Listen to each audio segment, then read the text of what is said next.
98.9 WORD and have news alerts sent to your phone. I'm Roger Davis with the Tara Show and guest host Odie Fitzgerald on News Talk 98.9 WORD, the voice of the Carolinas.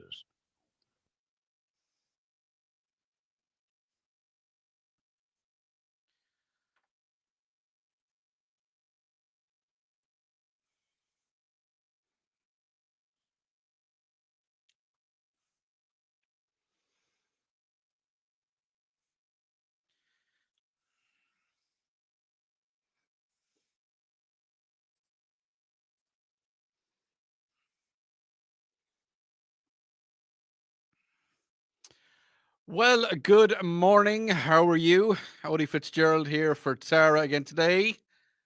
Tara taking a well-earned break. Tara, she does a lot of work around here. She's here every single. I, I tell you guys, I don't know how she does it. I honestly doesn't know how she does it. Roger, how are you at getting up first thing in the morning? Are you a morning person? I've done it for a long, long time, off and on, various places, but I was asked a long time ago by someone, words to the effect, how do you get used to a schedule like that? Yeah, And the answer always was, you don't. I don't think you No, do. I we're don't think not you do. wired that way.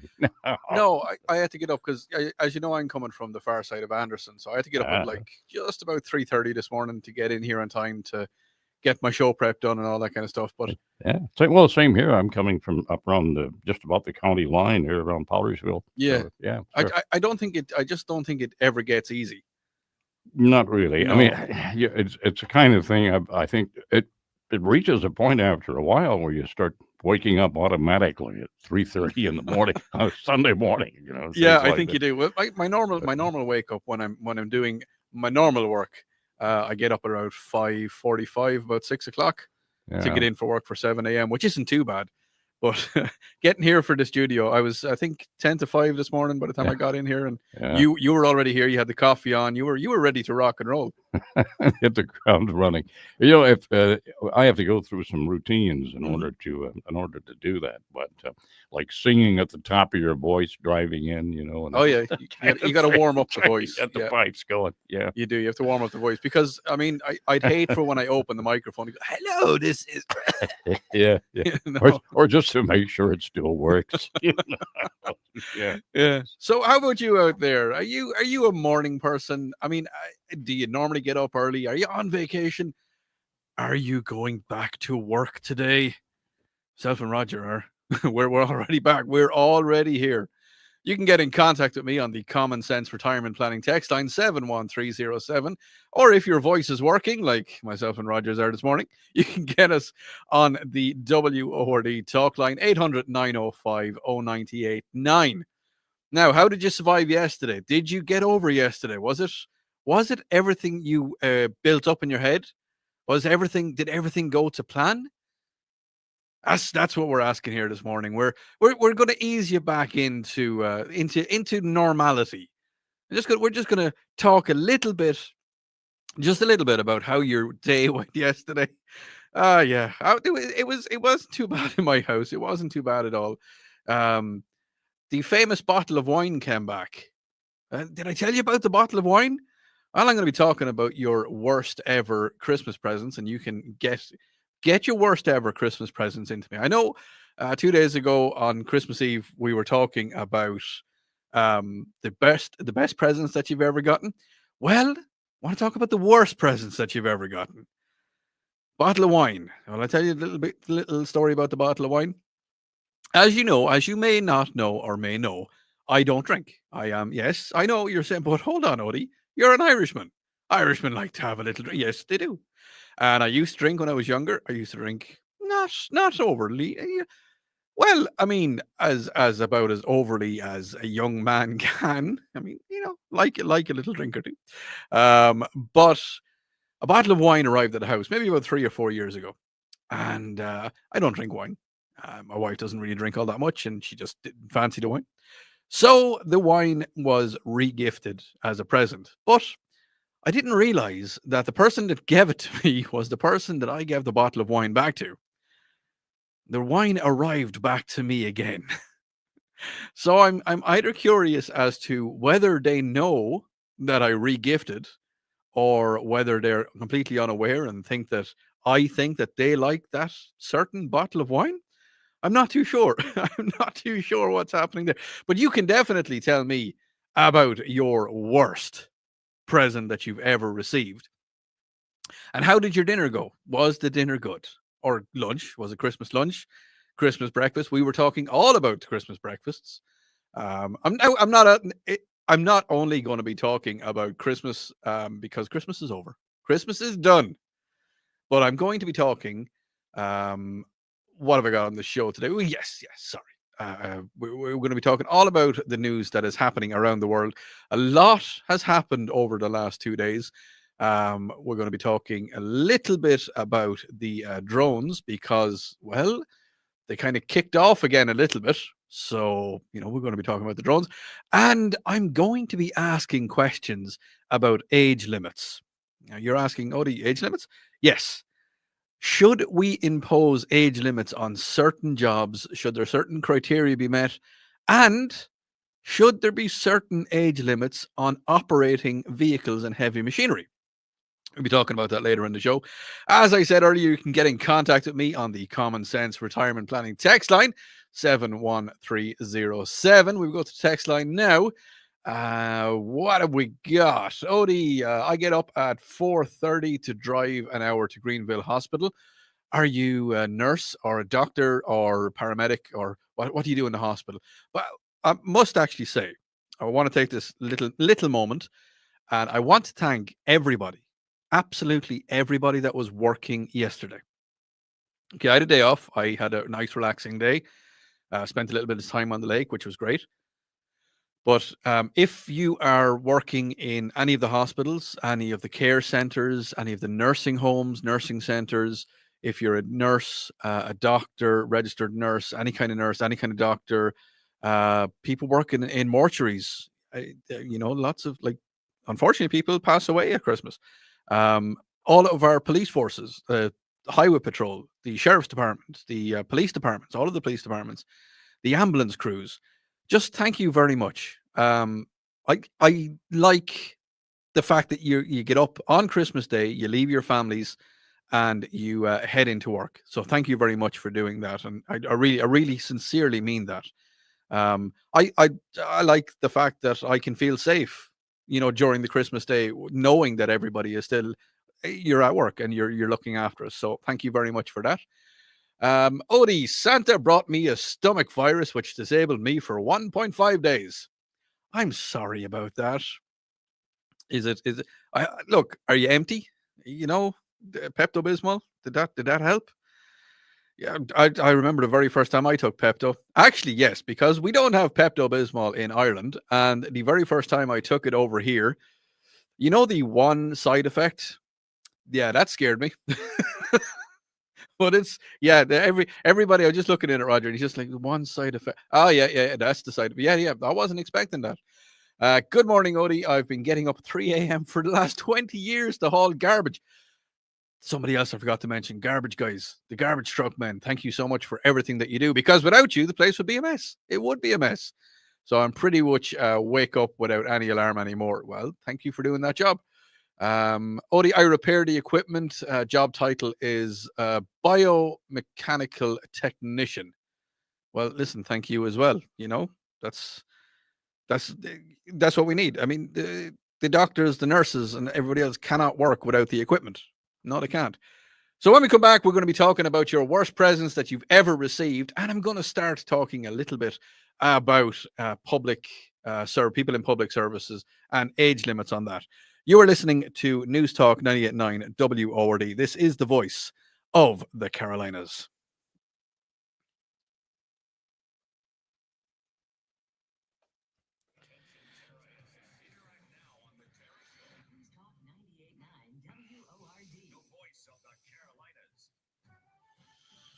From the News Talk 98.9 WORD Traffic Center, still no real impediments to getting around so far at this early hour.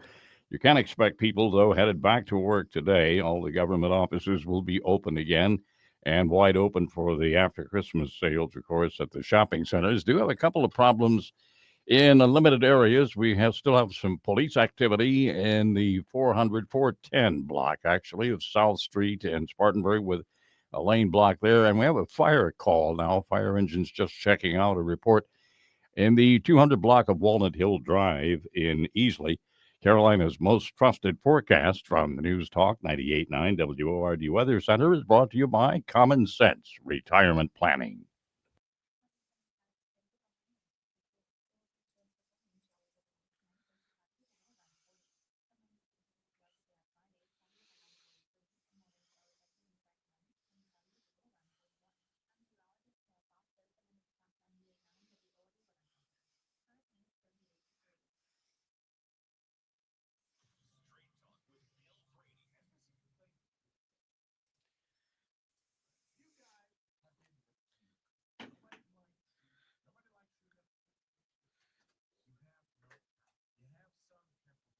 Good morning, News Talk 98.9. Odie here. Lucy, how are you? Do you want to come on? You want to come on here and talk to me? All right, hang on a minute, Lucy.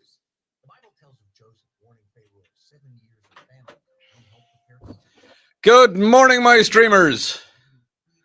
How is everybody doing this morning?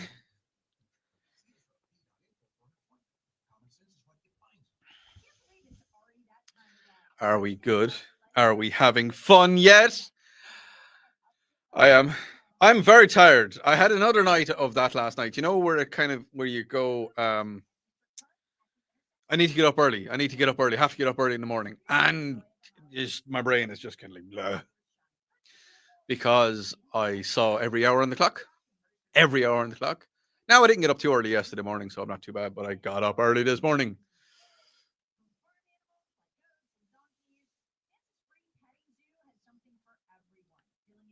What?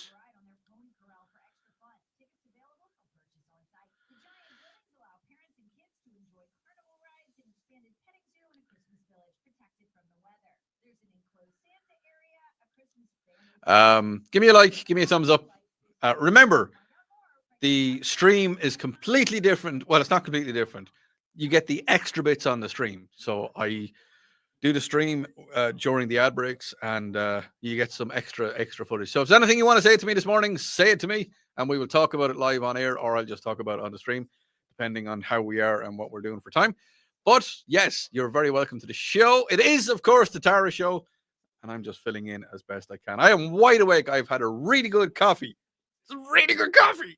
It's good. So I'm wide awake this morning, but I'm tired as all get out. So yeah.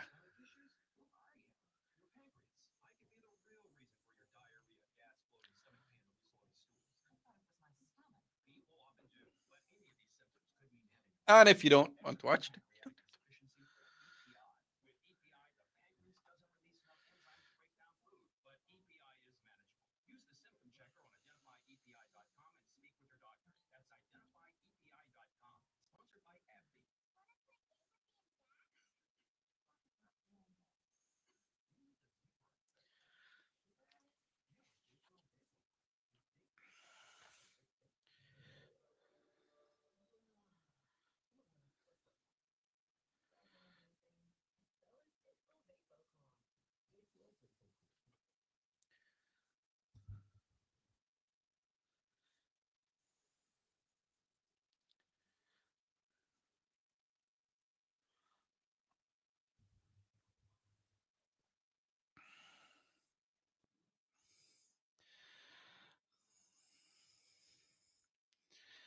good morning, and you're very welcome back to the Tara Show. Odie filling in for Tara as best I can, going straight to the WRD talk line. We have Lucy. Oh, no, that's not the right one. We pressed that one. Sorry about that. And we go here. No, Lucy's gone. Sorry, Lucy's gone. I don't know where Lucy went, but Lucy was talking to me earlier on, and she was saying that she gets up early every morning because we were talking about people getting up early. Just check here. No, Lucy's gone. So we will go to the text line, and I was asking about the very worst present that you got, and people getting up early. That could be Lucy back now, but I'm not going to answer because I'm live on air. and I don't have somebody else in with me this morning. It's just Odie running it. So people getting up early. Odie, hi. I get up every morning at 4 a.m. to repair people's internet and TV. It seriously? What? Okay, so yeah, okay, so I know there'll be people working on the internet and doing all that fun stuff. But yeah, no, I'm not sure about 4 a.m. to repair. Yeah, okay. Odie, my upper and lower GI. Oh, I'm sorry. This was the person that said Santa brought me the stomach virus and that they're cleaned out. Said my upper and lower GI is ready for a colonoscopy after 1.5. Look, Texter, I don't mean to giggle. I know I don't, because I have been that soldier. I have had, I've had, here's the thing, right? I absolutely love Mexican food. Like, it is the nicest food. It is so nice. Enchiladas and the tacos. And look, I don't know the names of all of them for the simple reason is that I don't eat Mexican food very often. And the reason is that I love Mexican food. I really do. But for some reason, my body doesn't. No, no, no, no, no. No, it stays down. That's fine. I have no problem. Like I don't feel nauseous after eating because it's absolutely amazing. It's just, well, I look at. I don't want to get too graphic at 6:22 in the morning, but yeah, yeah, yeah. You know exactly what I mean with that. Odie, work present. The worst present that they ever got. You need to give me a little bit more information on this one. Ended up in hospital for an emergency surgery, ended up staying for a week because my blood pressure was extremely low. Oh no. Texter, what? Texter, you need to give me a little bit more information about that. If you can, if you're comfortable with it. Do you know, did they have to take anything out of you or remove stuff or put anything into you? I'm just very curious, very, very curious. Spent my time many, many years ago as a paramedic, and well, but here's the funny thing. Here's the funny thing. I've been on the scene of some crazy stuff that happened, and I've seen people with fingers that were removed, and I've picked up fingers, and even working as an engineer, I've seen incidents and accidents. There was a guy came up to me one day and he had missed one of his fingers. One of his fingers was gone. He had cut it off using a bandsaw, and he's like, "Odie, what do I do?" And I said, "Right, let's just bandage you up as best we can and go and find your finger." Went and found his finger. But when I think back of it now, if I talk about it, it's fine. But if I actually think about it, like if I actually think properly about it, I'm kind of like, oh, that's not, no, no, no, that's terrible. That's terrible. But yes, so remember, stay getting your text into me about your worst presents and what are you doing up so early in the morning? Like, why? What has you up this hour of the morning? Now I know, no, 6:30. I think everybody starts to kind of get up and get ready to go to work about 6:30. But let me know how early you actually do get up. Common Sense Retirement Planning text line 71307. Yeah, Odie, I agree with you on the Mexican food. Absolutely love it, but it takes its revenge out of me. Yeah, texter, there you go, definitely. Odie, as a sanitation technician, garbage man, could you call yourself a garbage man? That is a pride. I mean, look, you can call yourself a sanitation. When I used to work at a gas station, do you remember when gas stations used to have gas station attendants? I was a fuel injection technician. Yes, I was. Actually, I'm just going to throw it open to you. Have you ever put anything onto your resume like that, like a forecourt technician, to spice up your resume? As I say, I was that kid. I was 16 years old, working at a gas station. You run out and you fill up the car with gas or diesel or whatever it is. And I used to call myself a fuel injection technician. Yes, I did. I gave myself a proper name for that. But where are we? Oh yeah. Odie, as a sanitation technician, I have to wake up for work anywhere between 3 o'clock in the morning and 12 o'clock at night to start a route at 1. Oh, my Lord. Okay, 1 o'clock in the morning. Caffeine is my friend. Here's the thing. I stopped off at, you may be wondering why Odie's a little bit hyper this morning. Well, I stopped drinking coffee and I stopped drinking energy drinks a long time ago because I was told to. Not so much the coffee. I never really was a big coffee person, but I was very tired this morning coming to work. So I decided to get myself a cup of coffee and I stopped off at the QT, exit 21 QT. A few people there this morning, said hello to a few people. Actually asked for a selfie this morning at 4 o'clock, it was funny. But yeah, I got a large French vanilla cappuccino. Oh yes. Oh, check me out. Oh yeah, not just your average radio presenter, a French vanilla cappuccino drinker. And I'm ever so slightly a little bit buzzing because I haven't had caffeine in my body in a long time. So it's working its effect, definitely. Hi, Odie. I am a retired fuel hauler. My official title was a fuel relocator. There you go. Um, don't want to get graphic, Odie, but I had a very bad. Yeah, no, we're not reading that one. I won't. I know. I keep that one for me. Odie, sleep. What is that?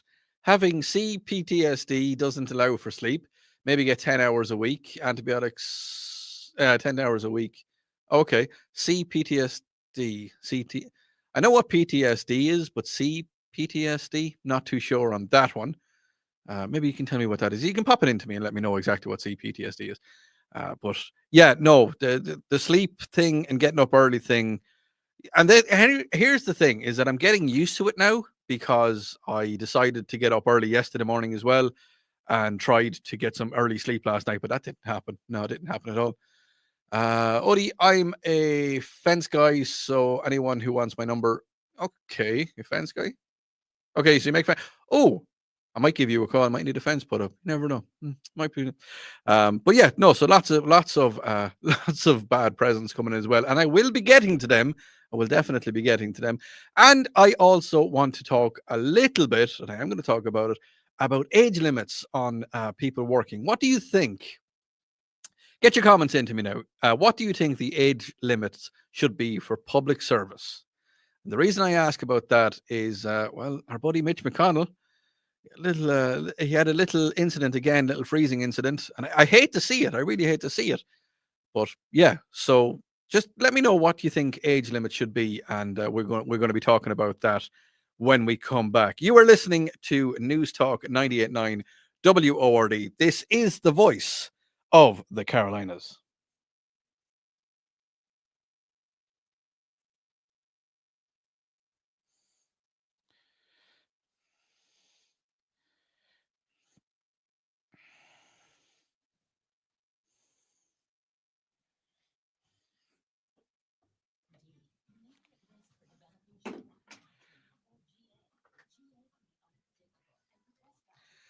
News Talk 98.9. Oh, I don't think I did. It's been a while since I pushed buttons, but you know. Okay, hang on. Right, stay on. And yeah, but males can't do it very often. Hang on, Lucy. Hang on. I have to go and push buttons. Hang on the line. Okay.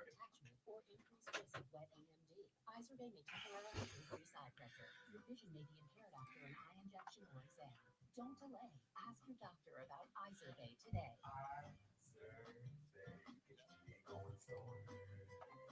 Visit iSurvey.com. That's IZERVAY.com. Paid for by Estella's Pharma. From the Ingles Market Studio. Hey, travelers rest easily. Lawrence and Dickens. We've got you covered. This is News Talk 98.9 WORD, the voice of the Carolinas. The Anderson County Coroner's Office investigating the Christmas Day deaths of two people who apparently overdosed on more than one illegal drug.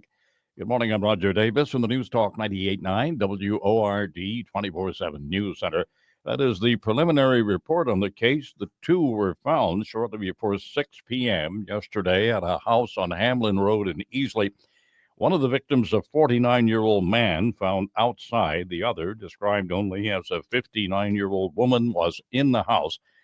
The coroner's report adds both died of polydrug toxicity, meaning from more than one drug, and that because the deaths, quoting here, appear to be related to illicit drug use, The names will not be released.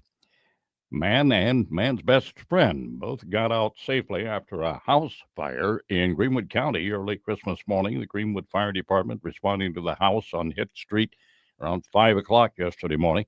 Just before arriving, sheriff's deputies got to the scene and pulled the man out of the house. His dog was found after a search of the area. No injuries reported. The house, however, pretty much a write off. The future of an upstate school board member in doubt following an arrest this week. Greenville County School Board member Sarah Doolin was taken into custody on a charge of third-degree domestic violence on Tuesday. Doolin has served on the Greenville County School Board since 2020. No details released surrounding the circumstances of the arrest. The school board chairman, that's Dr. Carolyn Stiles, says the board is aware of the arrest and is monitoring that situation. Bad weather might be snarling the commutes of a number of people, possibly tens of thousands, seeking to return from their holiday trips. Fox News' Chanley Painter with more on that. A new storm will come out of the Rockies and into the southern plains, bringing another round of rain and thunderstorms. That storm threat could be severe with damaging wind and possible tornadoes. The rain coverage will expand from the Gulf Coast to the Great Lakes as the week comes to a close. Travelers had their struggles already this holiday season. That American Airlines technical issue, its ground stop order on Christmas Eve, led to scores of delays. The latest on travel in this part of the world and the Carolina's most trusted forecast from the News Talk 98.9 WORD Weather Center up next. Hey, it's Charlie James. If you've been putting off a visit to PhD Weight Loss, now is your time because it comes with that amazing free gift. During December, the founder of PhD Weight Loss, Dr. Ashley Lucas, is giving the first 100 people who sign up for a consultation a free weight loss and energy supplement bundle to help curb cravings, stabilize blood glucose, and make your weight loss journey easier. What a great gift. Do what I did. Take control now before heading into the indulgent holiday season. Get a grasp and avoid the holiday pounds. I dropped 30 pounds and I'm not worried about parties and overeating because my PhD weight loss coach taught me coping mechanisms to help me enjoy the holiday events without gaining weight. Best of all, never took a weight loss drug, not dependent on a prescription. I was never hungry. PhD weight loss is not about depriving yourself. Lose that awful belly fat, gain energy, and feel amazing about yourself and truly enjoy the holiday season. PhD Weight Loss. Ask about the free gift when you book your consultation. Call them at 864-644-1900. That's 864-644-1900 or online at myphdweightloss.com. We all hear the radio ads about the IRS. They tell you to be afraid, to be scared, and they try to frighten you into calling. I'm not here to do that. Tax Relief Advocates is different. TRA is here to tell you that if you owe money to the IRS, whether it's $5,000, $50,000, or $500,000, we have a solution. It doesn't matter if you're sitting in your car, at work, or with your kids. No matter where you are, call now. 800-575-6481. Don't lose hope. TRA can eliminate or reduce what you owe to the IRS. Generous programs are now available that can give you a fresh start. Our passion is taxes and helping individuals fix their IRS problems. We have over 1,000 5-star reviews on Google and an A+ with the Better Business Bureau. You don't need to be afraid of the IRS any longer. End your tax nightmare today by visiting us online at TRA.com or call 800-575-6481. That's 800-575-6481. Tax Relief Advocates. Hey, caller, how you doing? It's Odie. What can I do for you? On the News Talk 98.9 WORD Traffic Center, no real trouble. We have a stalled car that's apparently on the shoulder, not causing any particular problem on I-85 northbound up north in Spartanburg County at mile marker 7072. And no other reports of any serious impediments to getting around so far this morning. Carolina's most trusted forecast now from the News Talk 98.9 WORD Weather Center.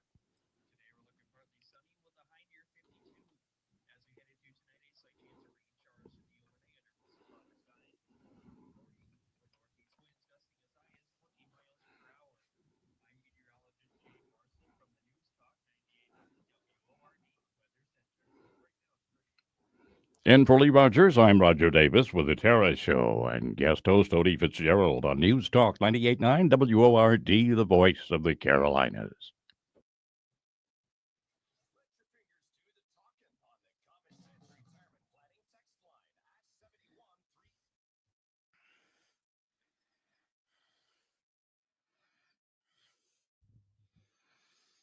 Good morning, and you're very welcome back to the Tara Show. Odie filling in for Tara. Tara will be back next week, having a much earned rest and break. Now we're going to go to the phone lines. I got Lucy on the line. Lucy, how are you this morning? Good morning. I am great, and Good. I love hearing your voice. Thank you so much. And it could be at any given time I turn the radio on. Oh, it could You're be. Yeah. there on Saturday night. You're there on Sunday night. Well, Sunday is my home. Sunday is where you're always going to catch me 8 o'clock on Sunday night. Absolutely. But you know, I could be anywhere. You could find me like this morning, 6:37 in the morning, and here I am working in for Tara. I know, and I went, if I can't have Tara, what's better than Odie? Well, there you go. There Thank you you very go. much. What can we do for you, Lucy? No, thank you. Well, you started out early about getting up early. Yeah. And before I say anything about that, I got to give a shout out to not only you being here early, but my sweet, adorable sister-in-law, Aunt Dee, who has for years gotten up early and been at work at 5 a.m. She works at Eastside St. Francis. That's a hospital, I take it, is it? Yes. And she's incredible. And a big shout out to her. Is she in work this morning, or is she had a bit of time off? She actually has today off. Oh, lovely. Because today is our family Christmas. Ah, so y'all are doing it a day late. I like that. You know, you're taking the stress out of it. Yeah. Right, because there might be anywhere from 30 to 60 people today. Hold on, sorry, what now? 30 to 60? Yeah. Please, who's doing? Please tell me it's not one person cooking for that many. That's an army. No. Everybody. Everybody brings something. Okay. Whoever's hosting it this year, whatever family member, immediate family member. Yeah. And you only have to do it once every 14 years to host. Okay, but you probably need the 13 years to recover after it anyway. Yes. But everybody brings, whoever hosts it will have the turkey and the ham. Gotcha. And then everybody else brings everything else. And everybody brings. So there's a smorgasbord of you can't even imagine what. Well, Lucy, I hope you have an absolutely fantastic day, and I hope your Christmas day goes really well for you. And look, have fun and just eat everything. You'll be fine. Just have a snooze. Odie, yeah. God bless you and your family, and you are part of the incredible ORD family now. Thank you very much. So I start my day every day at 5, and turning y'all on at 6 is such a blessing. Well, thank you very much, and we really appreciate it. All right, and Happy New Year and to Happy everybody. New Year to you, and to you. God bless you. All right, Lucy, thanks very much. Bye. So, there's lots of people waking up early, and lots of people. 60 people no, that's a lot of people. That's a lot of people. We go to Roger in Greer. How are you? How's your morning going for you? You wanted to talk to me a little bit about the age limits. What have you got to say about the age limits before I get fully into the topic? Are you there? Hello. Hey, buddy. How are you? Hello. Can you hear me? This is it's Robert. Not Roger. Oh, Robert. Sorry, Robert. It's early. It's early. Hey, I'm earlier than this every morning. I'm listening to you and Tara, and I mean it's a wonderful time every morning. It's a good way to pass the time. Thank you, sir. We really appreciate it. I enjoy your shows. I really do, because I like good, clean truth. Well, there you go. That's what we try to do. We try to give the truth as it happens. What can we do for you this morning? You were talking about well, I was going to mention the topic about age limits. What have you got to say on the age limits? I'm a little indifferent on the age limits, Audie. Having been served in the U.S. Army for 3 years. Yeah. Afterwards, I exited the service, which I went into the fire medical service. I was firefighter as well as a medical technician with that department. and it's kind of tough to put an age limit on that kind of thing because we at that time we had junior firefighters, and it was really awesome having young men and women at Yeah. the same time come in on that. Yeah, So it's kind of hard to put an age. it would be, but you can agree with me that, for argument's sake, a 70-year-old man or a 70-year-old lady would not be able to lift a grown man and to drag them out of a burning house. You're right. I agree with that part. But what I can say about it is we did have the older folks who were not able to do the actual work as far as firefighting and Yeah, but they were things probably such as that. consulting, probably able to consult on whatever needed to be done, or No, they have. we used them in we used them in traffic control. Gotcha. I 'cause- gotcha. So but as far as age limits on physical duties and There is a little bit. There is a little bit on that. yeah, but that would be something to venture. Yes, I would say that there would be age limits there, but other than that, as far as the younger generation, because as you know, today we do have a lot of younger generation going into public service work such as that. We do. So, No, we do. I And don't know I like to see it. I like to see new blood in. Robert, thank you very much for calling in this morning. I like to see the younger generations coming in. But as Robert was saying, yes, there is physical restrictions when you get over a certain age. Yes, and as Robert was saying, yeah, we can use the older people and like for traffic control for something that isn't very straining. It's not a very physical job. But what I'm talking about is, I think when politicians get to a certain age, like in the Senate, like Mitch McConnell, I mean, he should be finished. He should be finished long ago. He should be retired. He should be retired. And don't even get me talking about Joe. Like Joe Biden, I don't think he's coherent anymore. I honestly don't. I'm going to be talking about all of the I'm going to be talking about all of the pardons that he's after dishing out in the last couple of days. He did not make them decisions himself. There's no way, there is no possible way that Joe Biden made all of the decisions about all of the pardonings. The 37 inmates on death row, and he's going to pardon them, or he pardoned them already. I'm going to be talking about that in a few minutes. But there's something I want to talk about in the next segment. And it was a text that came into me this morning about PTSD. Okay. And it was CPTSD, which is, I'm getting a couple of different things. It's complex or combat PTSD.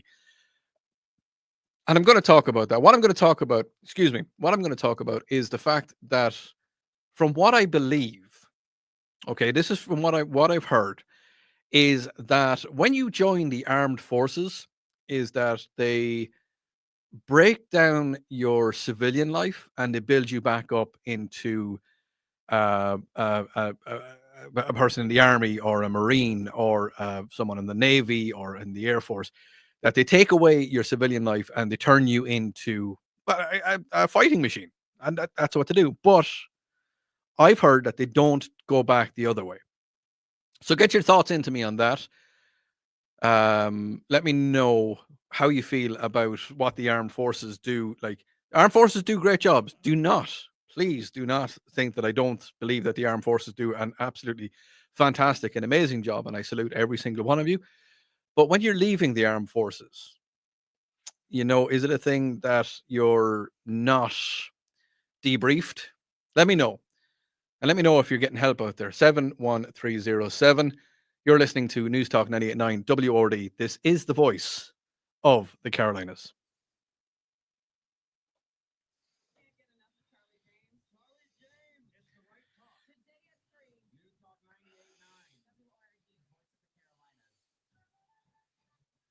On the News Talk 98.9 WORD Traffic Center, a report of an accident, a one-vehicle accident, apparently a vehicle in the ditch intersection of 221 And Highway 418 in South Greenville County, no report of an injury on that one. Carolina's most trusted forecast from the News Talk 98.9 WORD Weather Center now.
William A.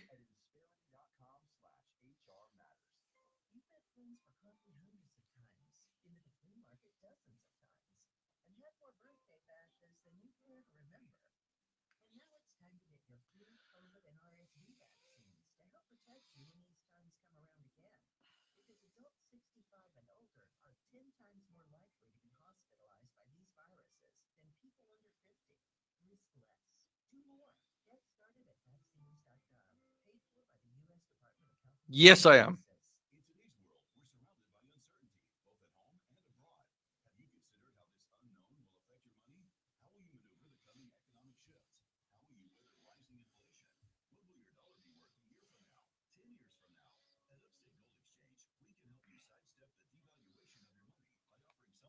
Yes, William, I am.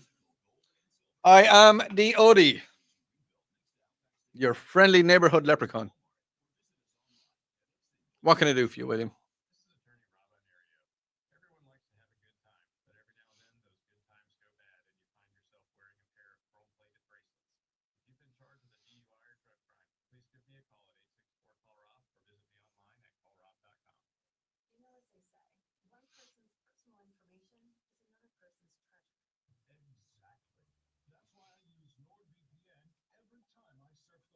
Sorry, William, I never heard of you, buddy.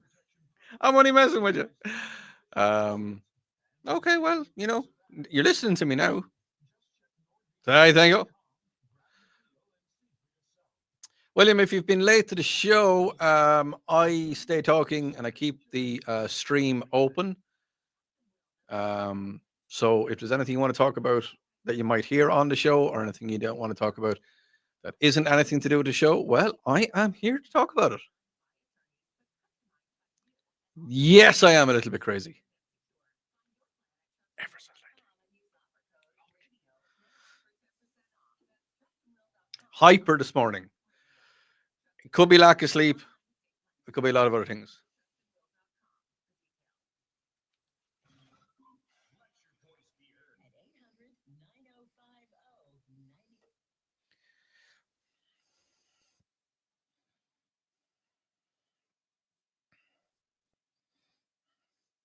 And you're very welcome back. Now, earlier on in the show, I was talking about people getting up early and about people not being able to sleep. And a text came in to me and said, Odie, I don't sleep well at night. I get about 10 hours sleep because I suffer from CPTSD.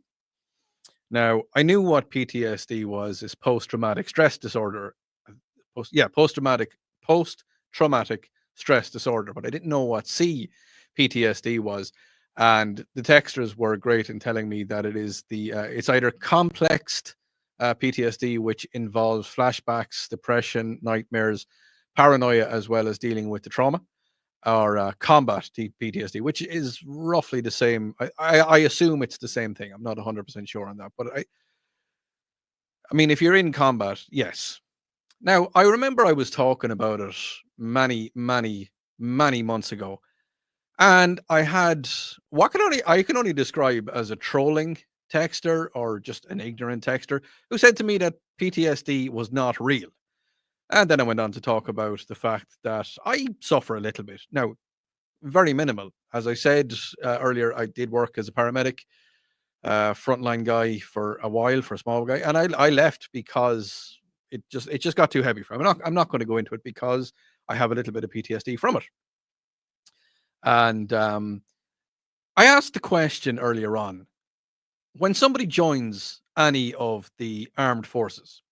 Okay, now before anybody says anything, I'm not having to dig at the armed forces. I'm definitely not, because I know there is help out there, and I know the VA do good things, and I've a lot of friends who were in the armed forces, in mainly in the Marines. For some reason, Marines and me seem to get each other. Maybe it's the whole Irish connection. I don't know. But one thing that people have said to me is that when you join any of the armed forces, is that they break down your civilian life. They take the civilian out of you because they need to. You can't expect a civilian with absolutely no training whatsoever to go into war-torn countries and first of all survive and be able for it and be able to do the work that they need to do. And I think that's what boot camp is. We've all seen Full Metal Jacket. We've all seen the films. We've all seen the TV shows. And I've talked to Marines. I've talked to guys that were in the army. I've talked to guys that were in the Irish army. And you know, even a very good friend of mine, he was a corporal in the Irish army. And me and him talked. Now, I'm going to say it straight. We talked over a couple of glasses of whiskey one night. And he let a lot of information out, and he said to me, he said, I never want to talk about this again, but I need to talk to somebody about it. And I said, are you sure I'm the right person? He said, yep, you're here, you're able to talk, and I want to talk to you about it. And he told me a lot of stories, and he told me stuff that it scared me. It really did scare me. And I know that I would not be able to go into a war-torn country. I just know I wouldn't be able to do it. I'm not built that way. Now, some people would say, well, if you joined one of the armed forces, that they would break you down from civilian life, build you back up as a fighting machine. I mean, that's what you are. The army guys, the Marines, the Air Force, the Navy, they're all fighting machines. Even to a certain degree, the Coast Guard. I'm sorry, guys. The Coast Guard. And, well, you got Space Force as well, but I don't really know much about Space Force. But I've had people talk to me and say that when they were leaving, now if they're in the army for life, they're in the army for life. But some guys will only do, I think, is it a 4-year tour or a 3 or 4-year tour? And when they leave, that they don't think that they're deprogrammed.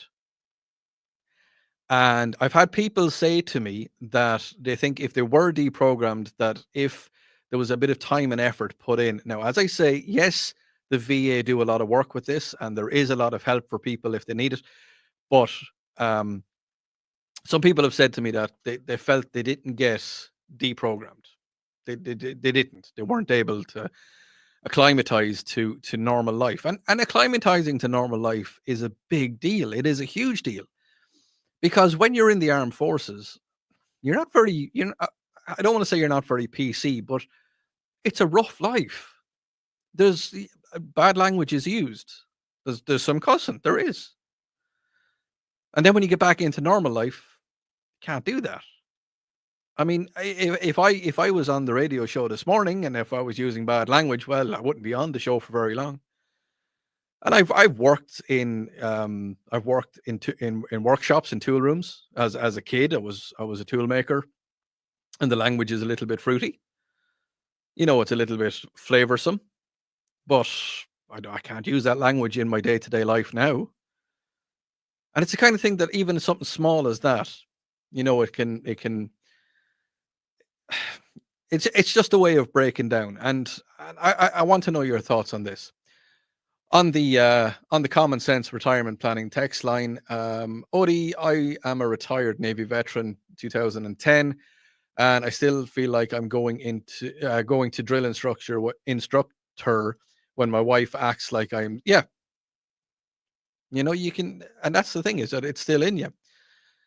Former Navy SEAL here. Yeah, Odie, you might be debriefed upon departure, but you can never uneducate and deprogram among the civilians.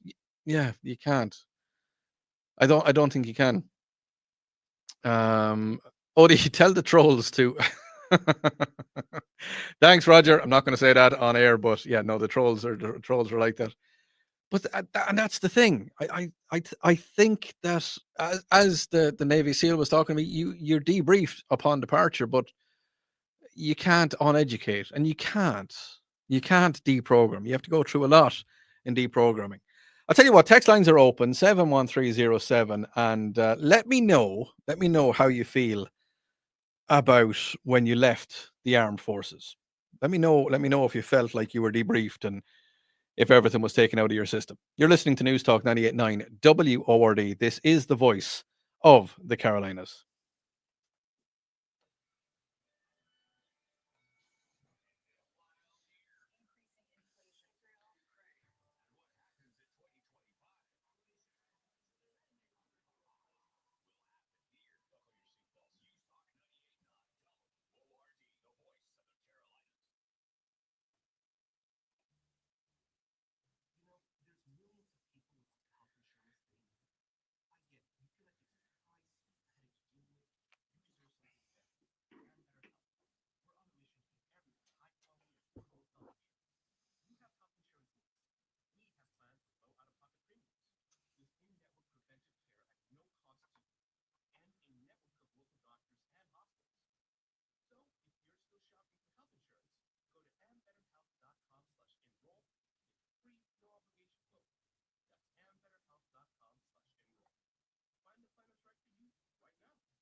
The president-elect making another announcement about Panama.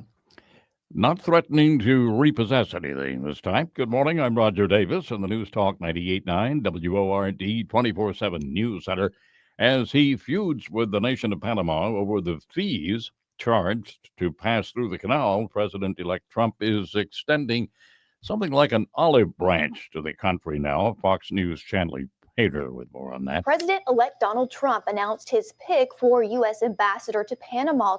Trump named Miami-Dade County Commissioner Kevin Marino Cabrera as his choice for the position. This comes after the president-elect suggested that the U.S. should take control of the Panama Canal, while also claiming that Panama is profiting over American ships that use the waterway. In a statement on X, Cabrera thanked Trump for the nomination. Panama did hike the fees to travel through the canal to compensate for the lack of water to operate it because of the nation's extended drought. The president-elect is renewing interest in a significant expansion of U.S. territory. Fox News' Jared Halpern with more on that. While announcing his nominee to serve as U.S. ambassador to Denmark, President-elect Trump said U.S. ownership of Greenland is an absolute necessity for national security and freedom throughout the world. He suggested the U.S. purchase of Greenland near the Arctic during his first term, but was rebuffed by Danish leaders. Greenland is a territory of Denmark. President-elect Trump is also threatening to nix the Jimmy Carter-era treaty with Panama that gave that country control of the Panama Canal. The president-elect says fees being charged to U.S. vessels are ridiculous and a complete ripoff and will immediately stop.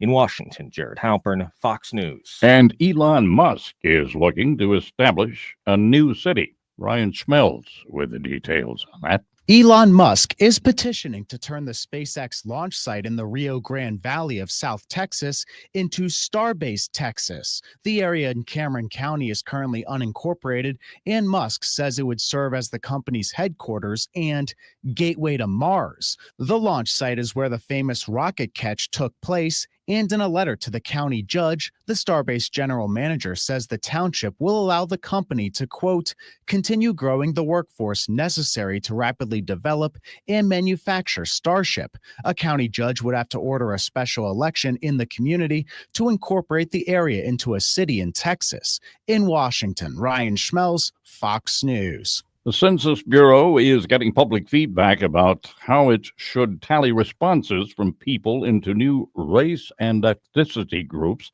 Under those revisions, questions about race and ethnicity previously asked separately on forms will be combined into a single question.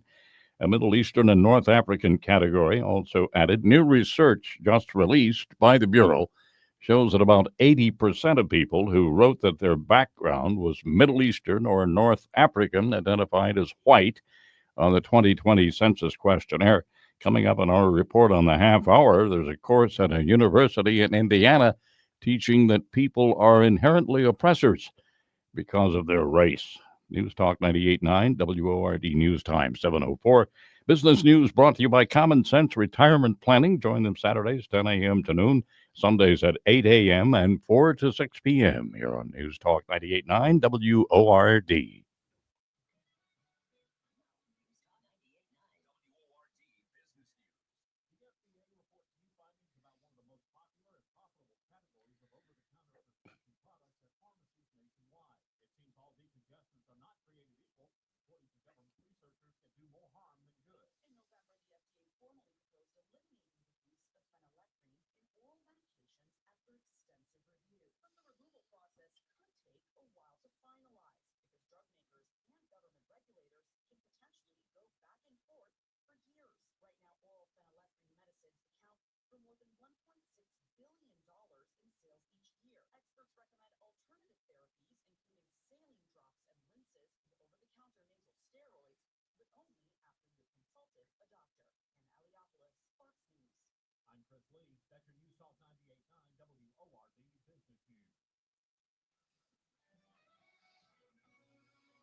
From the News Talk 98.9 WORD Traffic Center, we have a rollover accident. Overturned vehicle, 1100 block North Pine Street in Spartanburg. That's right in front of or very close to Benson Nissan.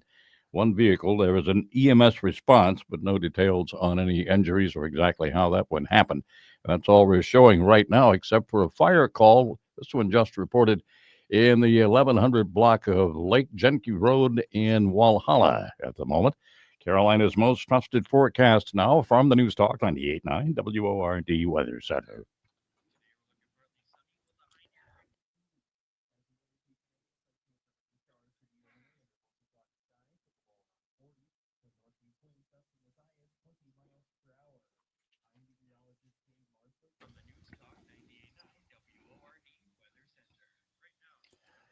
I'm Roger Davis with the Tara Show and guest host Odie Fitzgerald on News Talk 98.9 WORD, the voice of the Carolinas.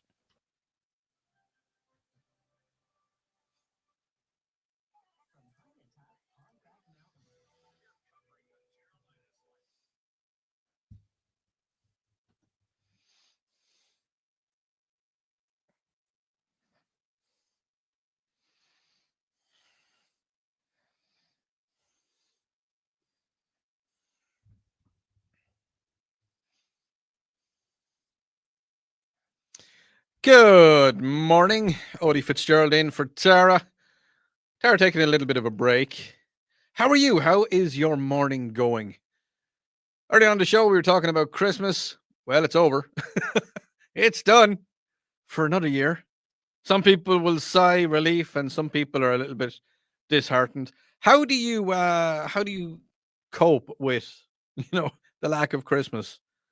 Are you going to get a little bit down in the dumps? Are you going to get a little bit kind of sad taking down the Christmas tree? How is that going to pan out for you?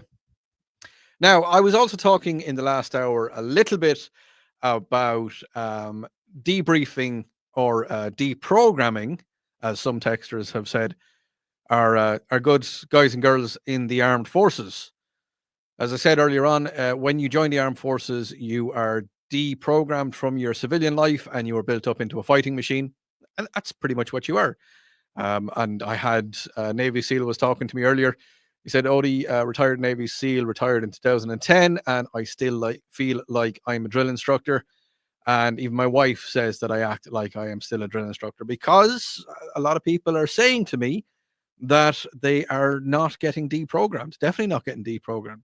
I want to hear your thoughts on that. You can get me on the Common Sense Retirement Planning text line 71307, or you can give me a phone call on the WORD talk line, which is 800 905 0989. And you need to remember that number, 800 905 0989, because from January 1st of January, we will no longer be using the 71307 text line. You can phone us and text us on the same number, which is 800. Stick it into your phone. Take out your phone. Pop out your phone there now. I can wait a second. Yeah, just get phone out. Get phone out. Okay. 800. So 800 905 0989. Not until January 1st. Not until the 1st of January. But that will be the text and talk line all rolled into one, so you can get us on that. Now we have an awful lot of texts coming in here to 71307. Good morning, Odie, the mayor of Cambello here. You can't reprogram because you can't unsee or can't experience. No, you can't. You cannot unprogram yourself. You're human. Once experienced something like that in the military, you can't do it. No, you can't unsee it. You definitely can't unsee it. Just go down here. What have we got? I had one here. Odie, an old Marine here, served in Desert Storm. My opinion is you don't really unlearn anything. You adapt to civilian life and learn new ways.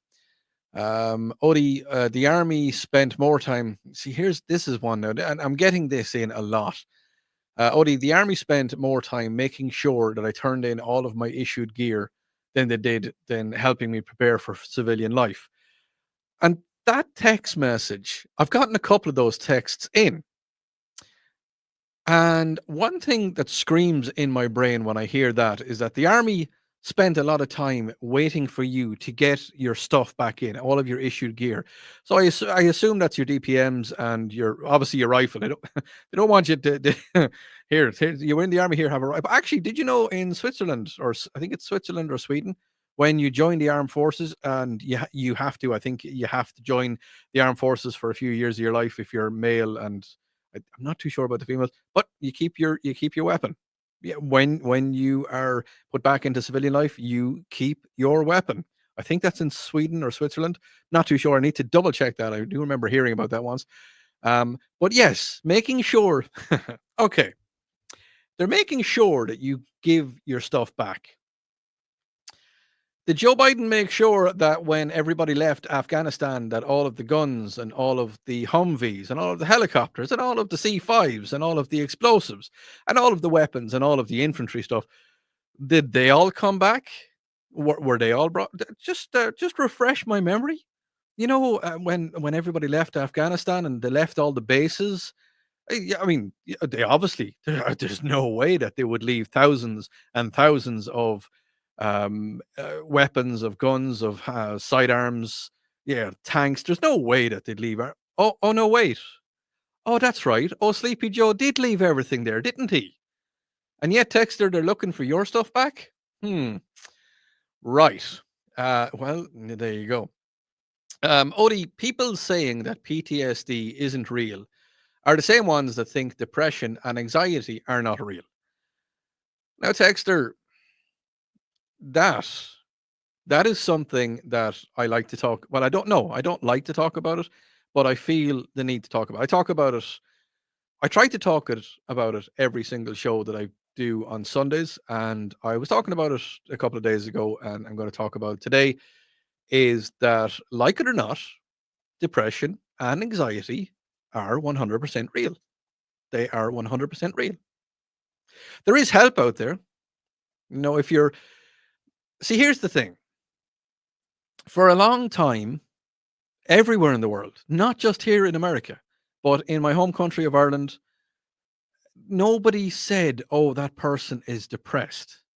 If you were depressed in Ireland, your family would talk to other members of the community, and they would say, "Oh, no, he's okay. He's just taken to the bed," or he's just a little bit down, a little bit under the weather. Oh, no. There's no such thing as depression in Ireland. No. But there is.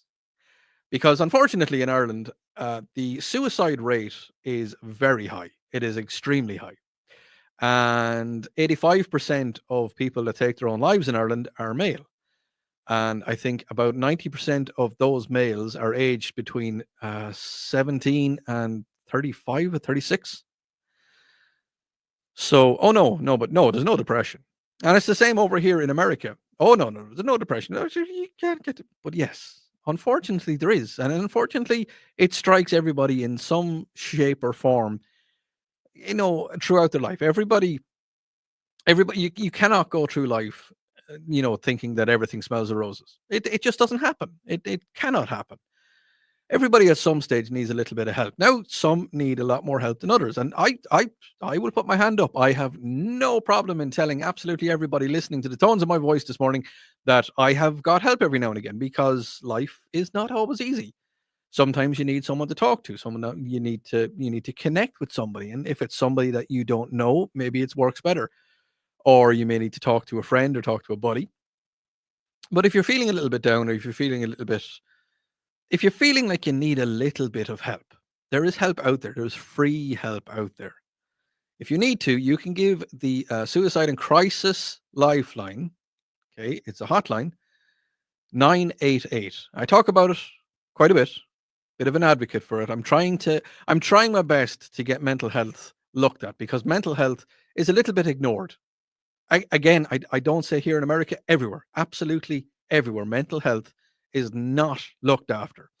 From all the text messages I got from ex-military and ex-armed forces this morning, I mean, some of them are getting help. The VA do a wonderful job. They really do. The VA help a lot. But if you don't want to talk to the VA, if you want to talk to somebody else, there's help out there. The Suicide and Crisis Lifeline, 988. You can get in contact with them at any stage. And not only that, but you can text them. You can send them a text message. If you feel life is just getting a little bit too hard at the minute and you need to reach out to someone, 988. Now, when I come back, I'm going to be talking a little bit about, we're going to talk a bit more about the useless presents or the bad presents that you got. You can get in contact with me at the Common Sense Retirement Planning text line 71307. And as I say, when I come back, we're going to be talking about silly presents that you might have got over the Christmas. But get your text in regarding your deprogramming from the military and the armed service. You're listening to News Talk 98.9 WRD. This is the voice of the Carolinas.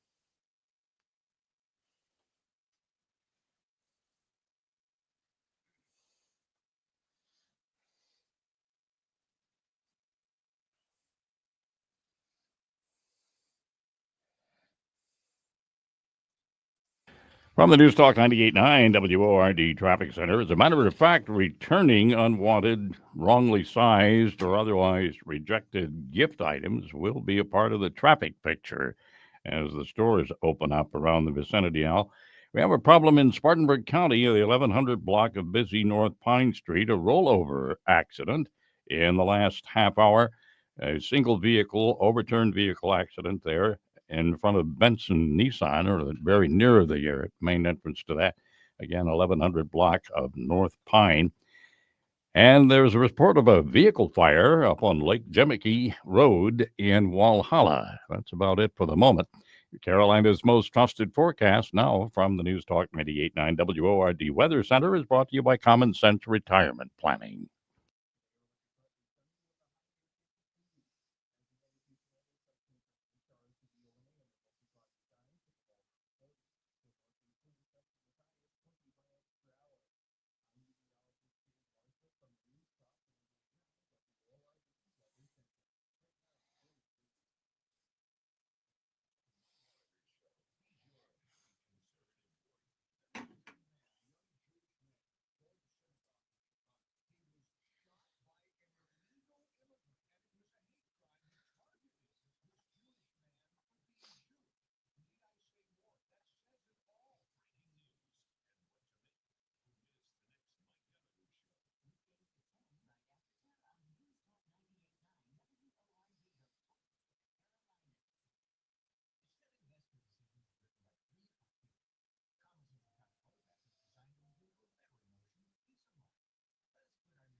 And you're very welcome back to the Tara Show. Odie Fitzgerald filling in for Tara. We're talking about deprogramming from the military. I'm actually getting a lot of mixed text messages coming in. Good morning, Odie. Retired from the Navy about 2 years ago. Served 20 years on submarines. I was known as a nuke, obviously different from infantry and other combat roles. I still agree that military don't really do much to transition us to civilian life. And I worked in the field where a lot of former nukes end up, so very little to know about how to operate has changed. So I have that going for me at least. Yeah, and that's fair enough. Now I got a text message in. When I read it first, I was like, okay, I can understand where you're coming from. It says, Odie, why should the military prepare us for another job if we decide to quit? No other employee prepares competent employees to quit or to go work for someone else. I get where you're coming from. When I read it first, I was a little bit kind of like, oh, but no, I understand 100% where you're coming from. If I decided to leave here today, I wouldn't need any deprogramming. I wouldn't need anything like that because, I talk for a living and I press buttons and I do research and, I'm not dangerous. But people in the military, in the armed forces, they're trained. They're trained to be a fighting machine. They're trained to follow directions to a T. There's a lot of training goes into it. But you can't compare apples and oranges. Somebody in the armed forces, when they leave, I think, in my own personal opinion, they need to be a little bit kind of programmed how to get back into civilian life. Maybe I'm wrong. Maybe I'm not. I'm not 100% sure. One texter did say to me, Odie, don't forget that the Upstate Warrior Solutions is a local option. Yes, no, it is 100%. I know Bill Frady is a great supporter of the Upstate Warrior Solutions, and I've heard absolutely fantastic things about them. So you can look up the Upstate Warrior Solutions if you need that. And what I will say is anybody that has served and anybody that is currently serving, I want to thank you very much because of you. This is it. People say, "Oh, the land of the free," haha, and then they giggle. But it is. This is. I don't care what anybody says. This is the land of the free. I come from a country that is nowhere near as free as America is, and yeah, I know Ireland is. It's on the pinnacle of of modernism, if you want to call it that. But it's nowhere near as free as it is here in America. It really isn't. There's so many restrictions on absolutely everything. I've talked at great length of the fact of having firearms here in America it's so easy compared to in Ireland. And I've talked at length to the fact that you need to have it takes about maybe a year to get a firearm in Ireland. Yes, I said it right. It takes about a year by the time you pick out your weapon. For arguments, a shotgun, and then you have to go to the police station. You need to talk to your doctor. You need to get a medical certificate stating that you're of sound mind and body. Then you have to go to the police station. You have to hand in all that information. You have to hand in. They do a full background check on you, a full background check. And yes, I know SLED do a full background check on us here before we can buy any weapons. But it's a lot harder to get any kind of, as I say, a shotgun. I used to hunt rabbits in Ireland, and you can have one shotgun on your premises. That's it. And you have to have it locked up, locked away in a safe. And you can't have any ammo in the gun. It has to be locked up in a different safe. That's just one thing. It is the land of free. America is definitely the land of the free. Odie, there is no deprogramming or training. The oath we took is for life. Help for PTSD is available though through the VA. Yes, it is. Yes, it is. No, I've seen guys, and I've talked to guys that have gone to the VA and they've gotten a lot of help. Now, moving on a little bit, but if you want to keep your text coming in. I will talk a lot more about people that have left the armed forces and are possibly struggling a little bit to adapt to civilian life. But now I want to talk about Sleepy Joe. And there's been a lot of messages coming in about names that we should call Sleepy Joe. But look, the guy, he's not coherent, folks. He is not even slightly coherent. We've seen him. He was in the Amazon a couple of weeks ago, and he was making a speech. He was standing at the podium. He was talking, and he just disappeared off into the forest. He just wandered away like a little toddler. You know, you got to keep an eye on him. Little small. My boy is 4 years old. He's well able to do whatever he needs to do now. But when he was a little 2 year old, you know, he'd disappear off, and you'd be watching him and keeping an eye on him. And next thing you know, you're like, why is he gone? Seriously, what is he doing over? Well, it's the same with Sleepy Joe. Just wandered off into the bushes. Well, he's after doing something stupid again. He's after pardoning, not fully pardoning, but pardoning 37 death row inmates. 37. Now, here's the thing. What Sleepy Joe may as well have done is he may as well have gone up to every single judge that passed sentence onto those 37 people, every single jury that passed judgment or passed their opinion or voted for a person to be found guilty, every lawyer, every barrister, every solicitor, everybody in the legal system. Sleepy Joe may as well have walked up to them, give them a full 5 fingers to the face, slap across the jaw, and just said, "You're useless. I don't think. Let me channel my inner Joe. You guys. I don't think that your judgment is any good. And well, you got ice cream? You got any ice cream for me?" He has. He has pretty much just slapped them across the face. He's pretty much just said to them, "I don't care what you think, because the 37 people that you deemed unfit to live because of what they did." I'm not going to go through the 37 people. I'm not going to go through what they did, but there is some absolutely heinous crimes there. And he may as well have just, not to mention pardoning Hunter. Seriously, 10 years pardon? Come on. I just wish there was a way. I wish there was a way that on the 20th of January, that Donald come along and say, "Hey, Joe, you know, I'm unpardoning." Okay. I wish he could do that. I really wish he could. But he can't. Unfortunately, he can't. But yeah, he's pardoned 37 people. Now here's the thing, and just let this one sink into you for a little minute. I just gonna talk about this for a split second, okay, before we go to the news. Let this one sink in. The 37 people that Joe pardoned, okay, they were going to be killed. They were going to be executed. They were going to die. They're now going to be serving a life sentence in prison. They're going to rot in prison. But it's going to cost about $1,700, if not more, depending on the state, to keep every single one of those people alive. And who do you think is paying the $1,700, if not more? It can go up to $5,000 and more. Who do you think is paying that? You are. Yeah, I am. We all are. Thanks, Joe. You suck.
Highway Patrol and Easley Police are still investigating the Christmas Day accident that claimed the life of a pedestrian and sent another person to the hospital in critical condition.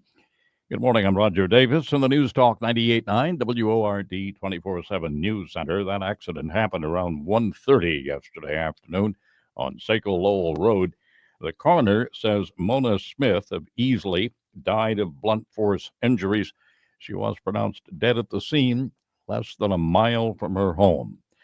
President-elect Trump's borders are promising to deal with the security crisis at the southern border with a special focus on helping unaccompanied migrant children. Fox News' Brooke Taylor with details on that.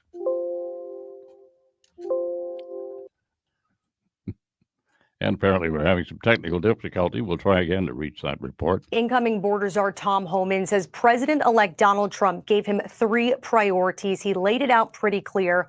One is securing the border, then running deportation operations, and lastly, prioritizing finding these missing migrant kids. The surge of unaccompanied minors has just reached alarming levels, especially during the early years of the Biden administration.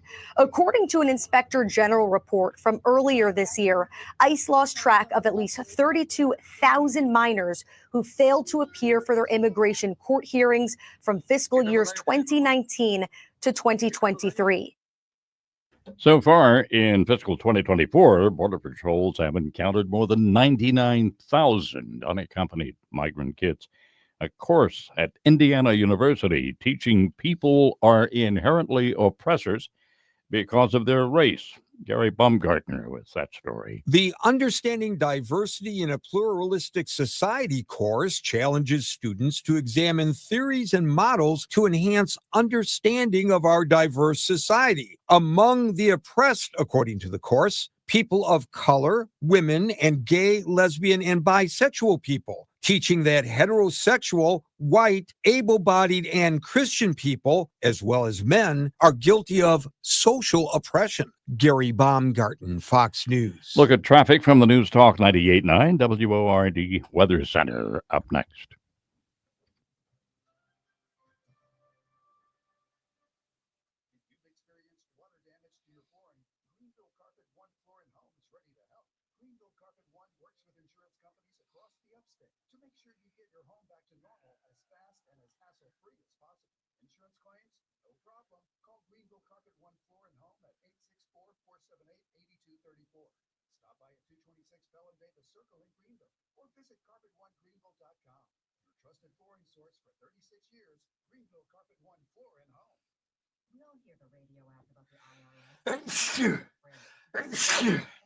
You like? I'm not here to do that.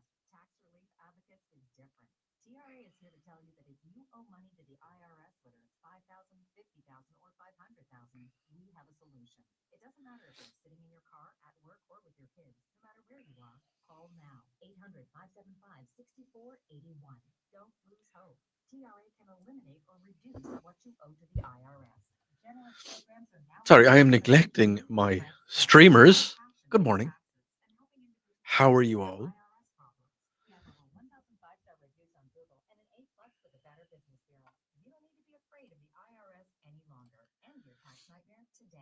Visiting us online at TRA.com or call 800-575-6481. That's 800-575-6481.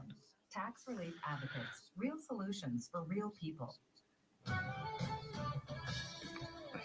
From the News Talk 98.9 WORD Traffic Center, besides the aftermath of that accident, a rollover accident in Spartanburg, 1100 block of North Pine Street, we have a report now of a 2-vehicle accident, a collision.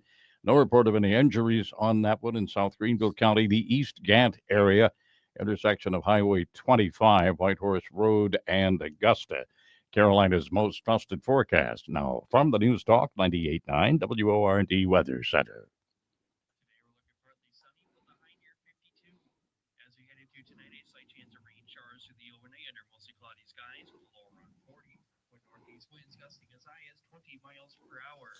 I'm meteorologist Jay Marslick from the News Talk 98.9 WORD Weather Center. Right now it's 40 degrees. News tip or story idea, email news at 989WORD.com.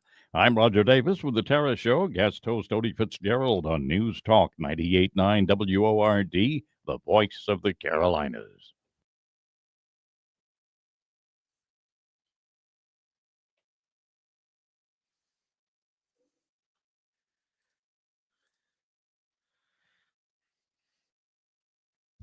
And you're very welcome back. Now, before the news, we were talking about the fact that Joe Biden is after pardoning 37 people off of death row. Come on, Joe, you can do a lot better than that, buddy. You can really do a lot better than that. Now, I got my numbers a little bit mixed up. I got my facts and figures a little bit out, and I was called out on it. Yes, I was called out. I said it was going to cost a minuscule sum to keep those 37 people alive in jail for the rest of their lives. I was called out. And I done my research, and let me just go on here. And I say, in the United States, the cost to keep someone in jail or prison can vary significantly depending on the state, specific facilities, and the levels of security required. However, estimates suggest that the annual cost per inmate in a state ranges from around $20,000 to $100,000 per year. Now, I can only imagine that the animals that were convicted were sentenced to death, because that's kind of what they are. You killed somebody on this planet, or if you're sentenced to death, you done something pretty bad. You done something pretty bad if you were condemned to death. If you were supposed to be executed, well, you're probably not a nice person. I'm just putting it out there. 12 people found you guilty. 12 members of your community, 12 peers found you guilty. A judge decided to hand down a death penalty. But then no, it's okay, because the president will just come along, and it doesn't matter who you killed or what you did. A president will come along and just say, "Oh no, it's okay. Those guys they're not bad people. Let's get some ice cream."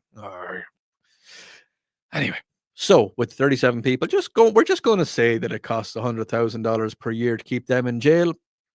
Well, it's going to cost us, the taxpayers of America, $3.7 million per year. And just for argument's sake, say that they've got 20, 30 years left in you. Do the math on that one yourself.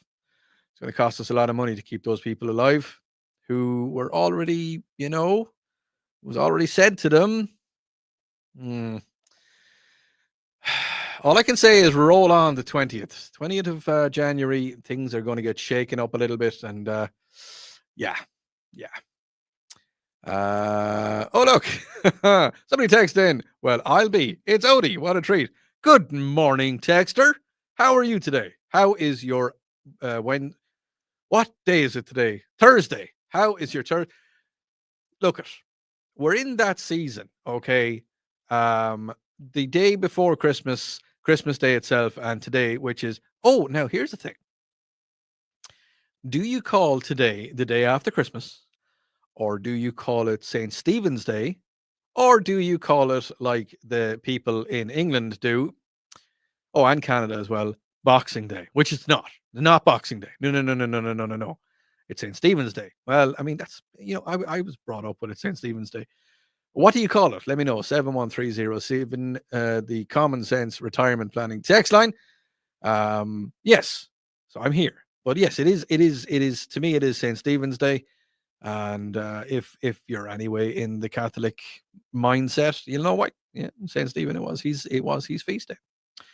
Now to New York, I'm gonna go, and remember the assassination of Brian Thompson. Well, the man accused of shooting the United Healthcare CEO Brian Thompson outside the Midtown Hotel pleaded not guilty to the murder and the terrorism felony charges on Monday.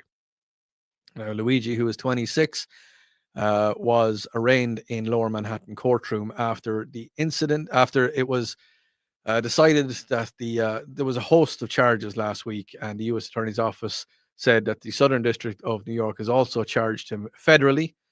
The most serious of those charges is punishable by the death penalty. But he could have got off if Joe was still there. But look, I'm not I'm not. What he did was wrong. He shouldn't definitely have not. He definitely shouldn't have done it. But he's gaining attention. He's gaining attention as a martyr. Now we understand the reasoning behind what he did, but it still doesn't put him off. But I'm kind of curious as to how you feel about it. He's down for terrorism. Should he be? Should he be on charges for terrorism? I looked up a terrorist. What is a terrorist act? And a terrorist act is a violent or threatening act to create fear and achieve political or ideological goals. Well, he kind of created fear, I suppose. Terrorist is a violence to create fear and ideological goals. Terrorist is targets non-combatants such as civilians, which he did. So yeah, okay. Look at. I suppose we could say that it is a terrorist act, but and I'm not even slightly condoning what he did. You just don't go around killing people. You don't go around doing that kind of stuff. But it's just I don't know. No, I look. No, he shouldn't be. He should no. What he did is wrong. What he did is 100% wrong. You just don't go around killing people. I mean, there's other ways to get around it. But basically, what I'm trying to say is, should the health insurance people, should they do their job properly and stop this kind of thing from happening? I have a question that I want to pose to you. If you are, just for argument's sake, say you're working for the last 20 years, which isn't a hard thing to do because I'm working for the last 24 years, 25 years, 25, oh my 26 years. That's kind of scary. I started my apprenticeship in 1999. No, I started my apprenticeship in 1998. So I'm 27 years almost working. Yay. And I've paid into health insurance for 27 years. So that means if I had to get a procedure done and the healthcare system turn around and say, well, no, you're not covered for that. Can I say to them, okay, well, if you're not going to cover me for it, why have I been paying you money for the last 27 years? Why have I been giving you over $100 every single week for the last 27 years? That's a lot of money. That's $5,000 a week, or sorry, over $5,000 a year. Multiply that by 10, and then you double that again. So that's nearly $100,000. And yet you don't want me to get the procedure that could save my life and keep me paying you money. Well, you've failed us. You have let us down. I believe that maybe if the health insurance companies won't let you get your procedure done, something that you need to stay alive, then maybe you should get a refund, because why else are we paying for it? You're listening to News Talk 98.9 WORD. It's the voice of the Carolinas.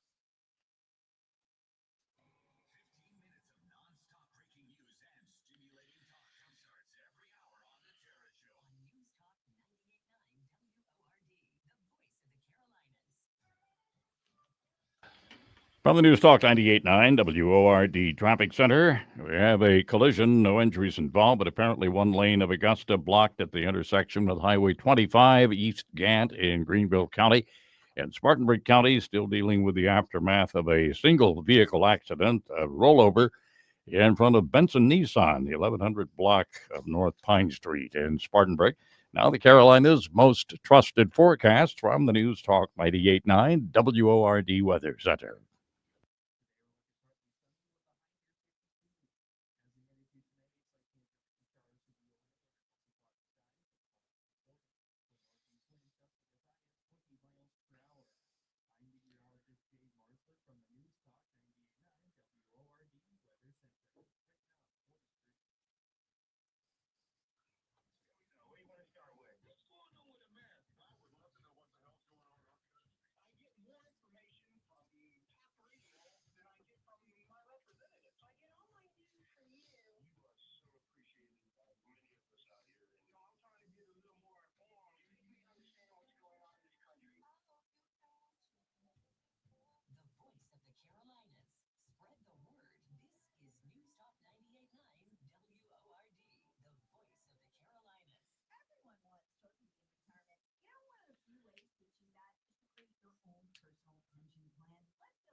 storm tossed sea.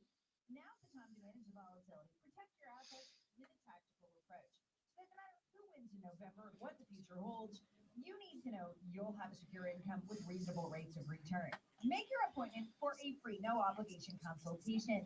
They'll show you the results they've gotten the last 2 decades for WORD investors. Listen to their podcast, find their contact information. CSRP.info. That's their website, CSRP.info. Securities offered through Madison Avenue Securities member FINRA, SIPC, investment involves risk. All guarantees refer to insurance products backed by the claims paying abilities of the issuing company. Don't miss the Christmas celebration sale at Jeff Lynch. Save big store-wide. Pay no interest until January 2027. Only at Jeff Lynch Appliance and TV Center. Save up to $360 per year with Electrolux's high-efficiency laundry pair. Up to $300 in-store gift card with their best TVs. $300 in-store gift card on Tempur-Pedic adjustable bedding sets. Save an additional 22% on America's best recliner by Bradenton Young. For the very best service, selection, and price, come to Jeff Lynch Appliance and TV Center's Christmas celebration sale. Where will 2025 take you? With an education from University of Maryland Global Campus, it could take you towards your next success. An accredited state university, UMGC helps working adults like you learn the skills you need for the career you want. And with no application fee through February 12th, there is no better time to start. Choose from more than 135 degrees and certificates in career-relevant fields like business, cybersecurity, healthcare, and more. Plus, UMGC offers online and hybrid classes, no-cost digital resources in place of textbooks for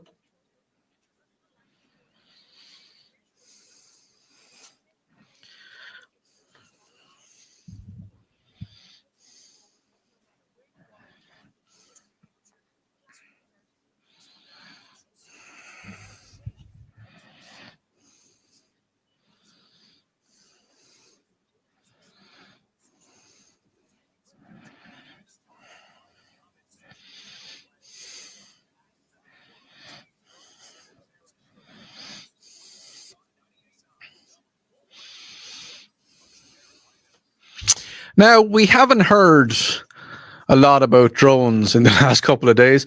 Have you looked up in the skies lately? Have you seen anything happen? A lot of people have been getting in touch with me asking for information about the drones. Well, report sightings of drones in local size have decreased dramatically since their peak a few weeks ago. I wonder why. Reports are coming in that drone sightings are now very, very few, and we're no longer seeing them. I wonder, is it anything to do with the fact that, we've been talking about them and the fact that they've been in the news and they've been all over the place? There was about a 29-day span where there was sightings every single night over different Air Force bases and over civilian aircraft or civilian airports. And they say that they can't do anything with these drones. Now, I'm here to tell you that is, well, no, that's something that comes out of a mule. Yeah, that's what that is. No. That's no bueno. As you know, I do a lot of media work and I do a lot of video recording and I record a lot of drone footage. I have my license to operate a drone. And when I send my drone up, I can get about 15 minutes, maybe 20 minutes of airtime, in the air taking video footage. And then my drone comes back down and I put a new battery into it. And if I need to record more footage, I send it back up again. The key thing there is the 15, 20 minutes.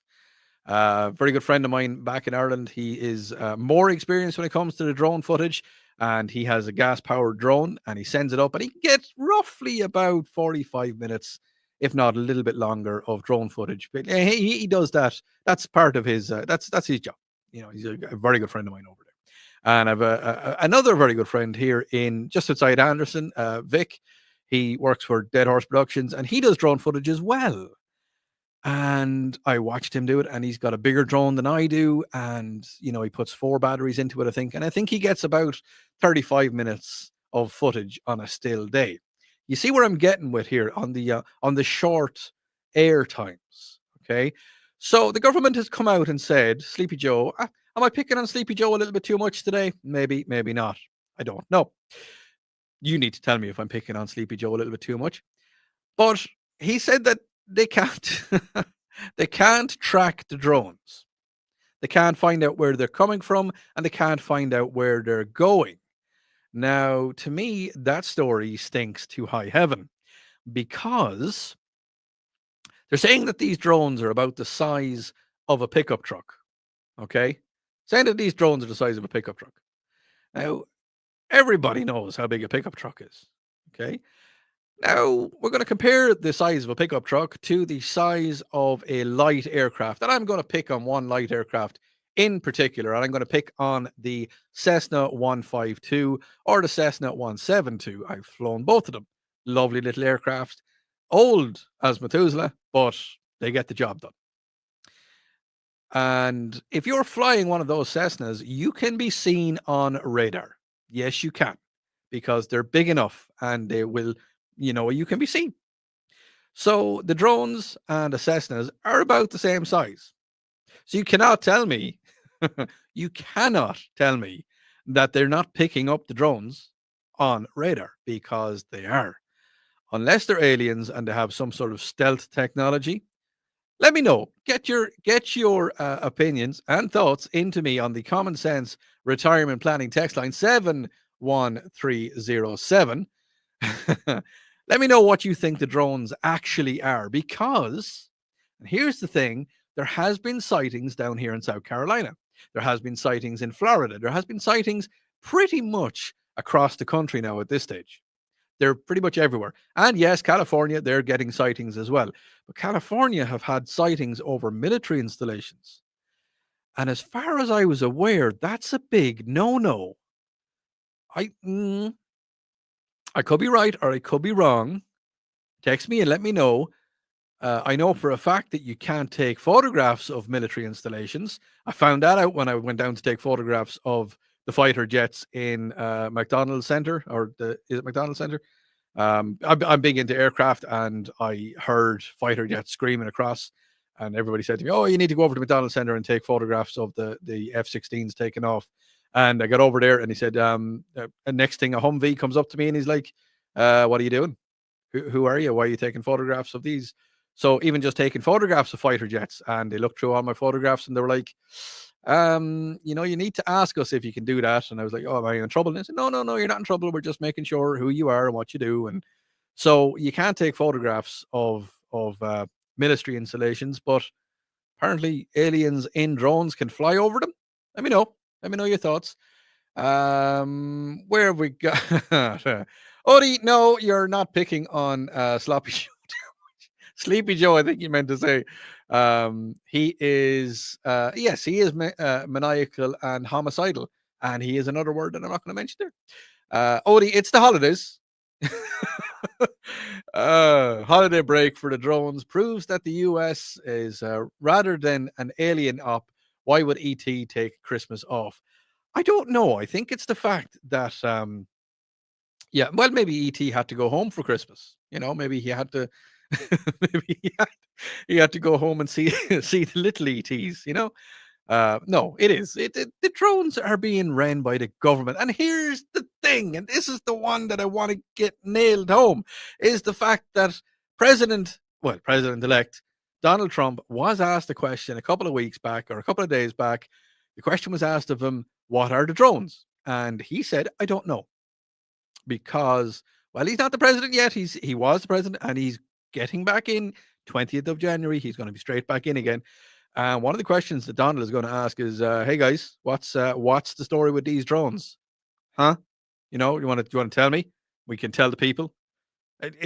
Is it a new sort of camouflage that we have on our jets? What is it? Let me know." But yes, so curious about that. Curious to what the drones are. I really want to know what your thoughts are. And yes, maybe it is ETs finally flying home, or maybe it is, as we say, the government doing stuff that the government do and the government like to do. Yeah. Anyway, you were listening to News Talk 98.9 WORD. This is the voice of the drones, and the aliens, and the Californians, and Sleepy Joe, and all the other fun stuff. Hey, it's Christmas. Lighten up. Have fun. ET phone home.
If you own a timeshare, don't miss this public service announcement from Chuck McDowell, founder of Wesley Financial Group. If you receive an unsolicited phone call or mail piece to discuss selling, renting, or especially canceling your timeshare, don't fall for it. If you really want out of your timeshare, hang the phone up immediately or throw that mail piece in the trash and contact your timeshare resort or Wesley Financial Group for assistance with your timeshare. As the only Inc. 500 timeshare cancellation company, our knowledge, experience, and results has made Wesley a trusted resource for over 40,000 families we've helped get out of their timeshare. Give us a call and I'll send you our timeshare exit information kit free with the straight facts about your timeshare and all of your options for cancellation. Call for your free info kit, 800-329-2121, 800-329-2121, 800-329-2121. News Talk 98.9 WORD, the voice of the Carolinas. Always live on the free Odyssey app. WYRD FM, WYRD HD1, Spartanburg, Greenville, Anderson, Clemson. From the Carolinas 24/7 News Center 15 minutes of nonstop breaking news and stimulating talk. begins now on News Talk 98.9 WORD. Here's this hour's big story. The president-elect marking the holidays with a reiteration of the recent controversial foreign policy comments he's made. Good morning, I'm Roger Davis in the News Talk 98.9 WORD 24/7 News Center.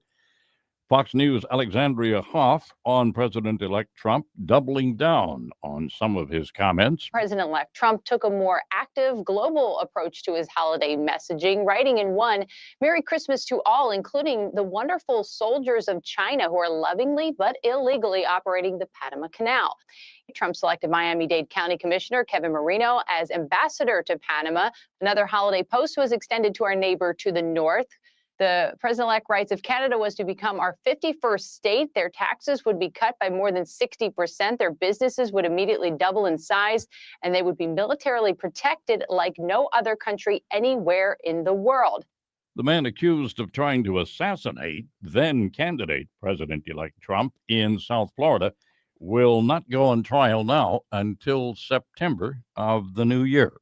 A federal judge ruled that Ryan Ruth's trial will begin September 8th instead of the previously scheduled February 10th, 2025 start date. The 58-year-old Hawaii resident has pleaded not guilty. Prosecutors say Ruth methodically plotted to kill Trump for weeks before aiming a rifle through the shrubbery as Trump played golf this past September at his West Palm Beach Country Club. Before Trump came into view, Ruth was spotted by a Secret Service agent. Ruth allegedly aimed his rifle at the agent, who opened fire, causing Ruth to drop his weapon and flee without firing a shot. Prosecutors say he left behind a note describing his intentions. I'm Shelley Adler.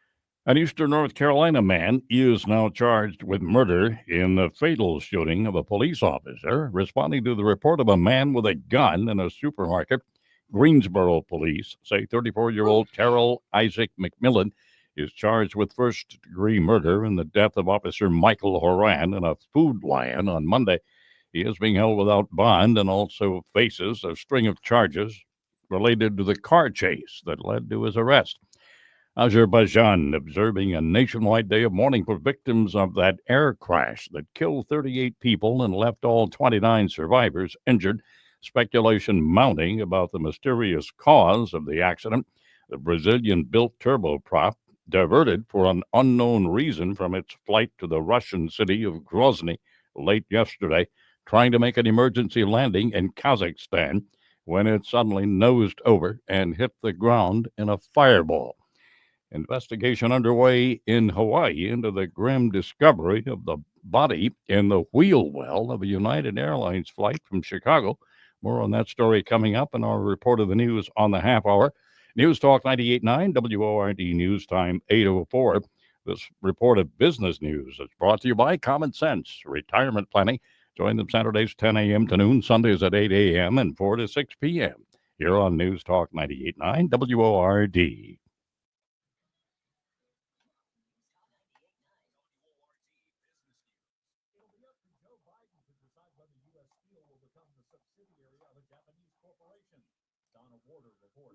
Committee on Foreign Investment in the United States has failed to reach a consensus on the possible national security risks of a nearly $15 billion proposed acquisition of U.S. steel by Nippon Steel of Japan. Monday was the deadline for the committee to either approve the deal, recommend that President Joe Biden block it, or extend the review process. The White House says Biden has 15 days.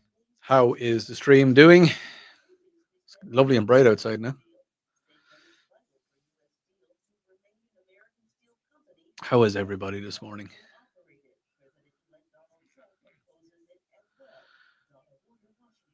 I'm Chris Lee. That's your News Talk 98.9 WORD Business News.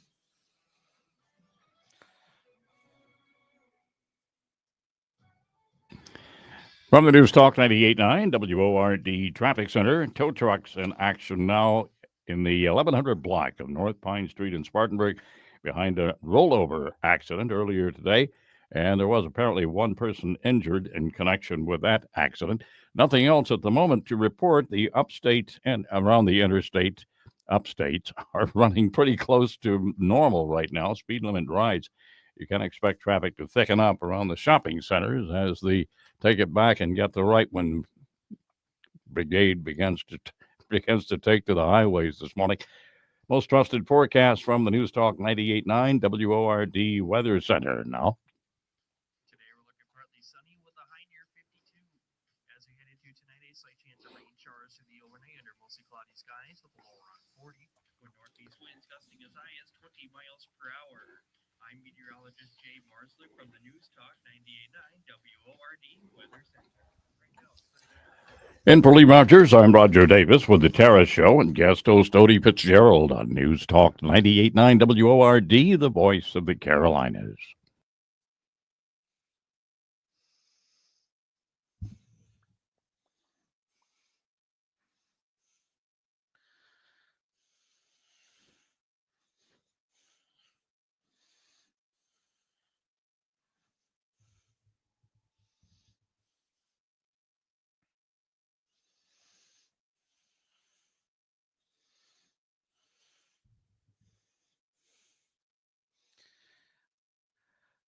Good morning, and you're welcome back to the Tara Show. Odie Fitzgerald filling in for Tara. She'll be back next week. She's having a well-deserved break. So you got the Leprechaun for the next 2 hours. Been here since 6 o'clock. Where have you been? Where have Have you got a letter from your parents telling us where you were? You know, a little bit tardy. I know. I'm only having some fun with you. That's what we're having. We're having a lot of fun here this morning. We do talk about a couple of serious topics, and I've been talking about PTSD earlier on today. We might get back onto that subject in a while.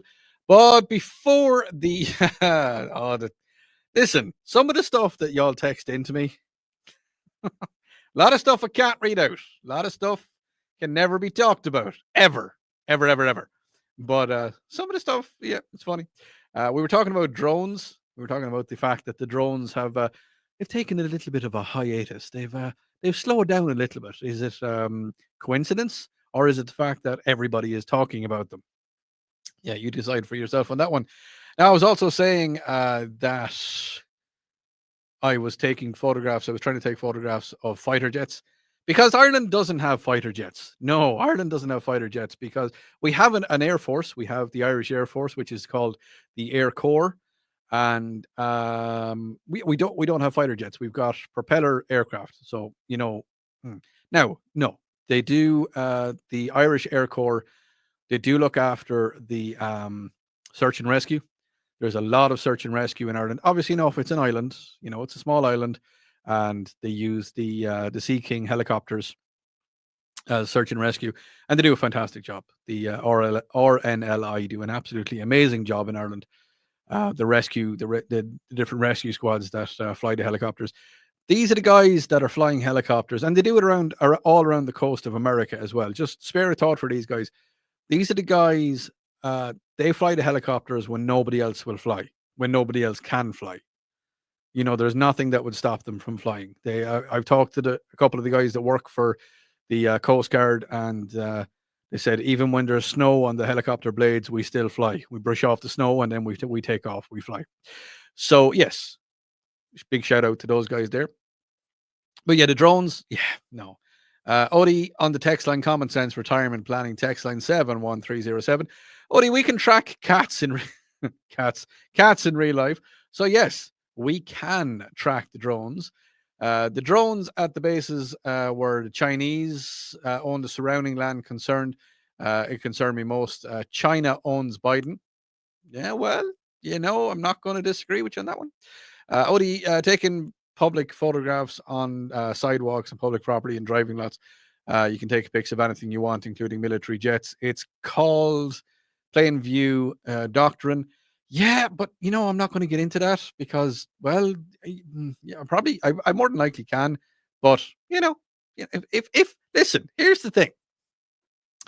If a guy comes up to me with 4 of his buddies or 3 of his buddies, and they're in a Humvee and they jump out in full battle gear and they're like, hello, matey. I'm like, hello. Sorry, am I doing something wrong? No, and they just inform me that, there could be stuff that I'm taking photographs of that they may not want to be photographed. I said, yeah, fair enough, no problem at all. Now, did you watch the Netflix NFL Christmas halftime show that happened in Houston yesterday? No, I hear you cry. No, Odie, after what happened with the Mike Tyson fight, I will not be looking at live. No, well, apparently it worked well enough. And I say well enough because, well, it died a little bit. Yes, the Netflix broadcast, apparently in Texas, where it was being held, because there were so many people watching it, it crashed a couple of times. It didn't crash for me because I wasn't watching it. I'm not really big into it. Not really big into it. The American football.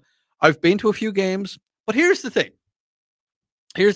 I'm not taken from American football. I grew up watching rugby. Okay, I grew up playing rugby. So rugby is my sport, and I've gone to see a few American football matches, or football matches as you call them, or football games. Sorry, and it's a fantastic performance. It is great fun. The tailgating before it, never experienced anything like it. The game itself, it frustrated me. I went to see Clemson playing Boston a couple of years back. Actually, no, it was a lot of years back. I think it was about 7 years back because I keep forgetting that I'm 7 years in the country now. And it was 7 years ago I went to see it. And I don't want to say it bored me because there was some really good parts of it. but they kept stopping.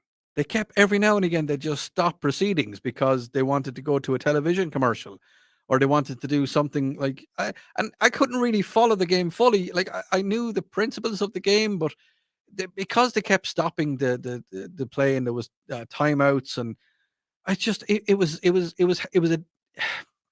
a little bit harder to watch. What do you think, Roger? Are you much of a football guy? Do you watch much football at all? Yeah, from time to time. It depends on, entirely on who's playing. But yeah, I wouldn't say I'm an avid fan. How do you feel about U.S. baseball versus, say, cricket, for example? I can't stand cricket. Okay. Cannot stand it. But no, I've gone to watch. I watched the Braves. I watched the Braves Yeah. play. Oh, I want to call them the Mariners. I think it was the Mariners. Seattle. Could have been. And I enjoyed it. It's a long game, but you're getting up and you're doing stuff and you're walking around Yeah. the arena, or not the arena, the stadium, and Yeah. it's. Well, I thought it was a different kind of a thing, and it just with the football, because it kept stopping because the play was getting really good, and then all of a sudden they'd stop for some reason, and the people beside me had earpieces and they were listening to the radio and they were listening to what was going on. But with my famous, actually, almost Scottish frugality, Mhm. I tend to end up in the nosebleed section, so the field is about the size of a postage stamp from my perspective. So it's much better, safer, more comfortable, and a heck of a lot cheaper Yeah. on the tube. Yeah, I think so. I think if you're watching it I think if you are watching it on the Yeah. on the TV, or if you're listening to it, if you're driving in your car, listening on the radio. But but no, I was talking about Beyonce. Yeah. Okay. I Oh, don't- the halftime show. yeah, the halftime thing. I don't really think much of Beyonce now, in all fairness. I mean, yes, she has her followers, and yes, she has some catchy songs, but I just listening to some of her music, it doesn't compare. Now, I'm a music head. I've listened to music, and I grew up listening to music from the 50s, 60s, and 70s. I was born in the 80s, but I grew up listening to music from all the different genres. And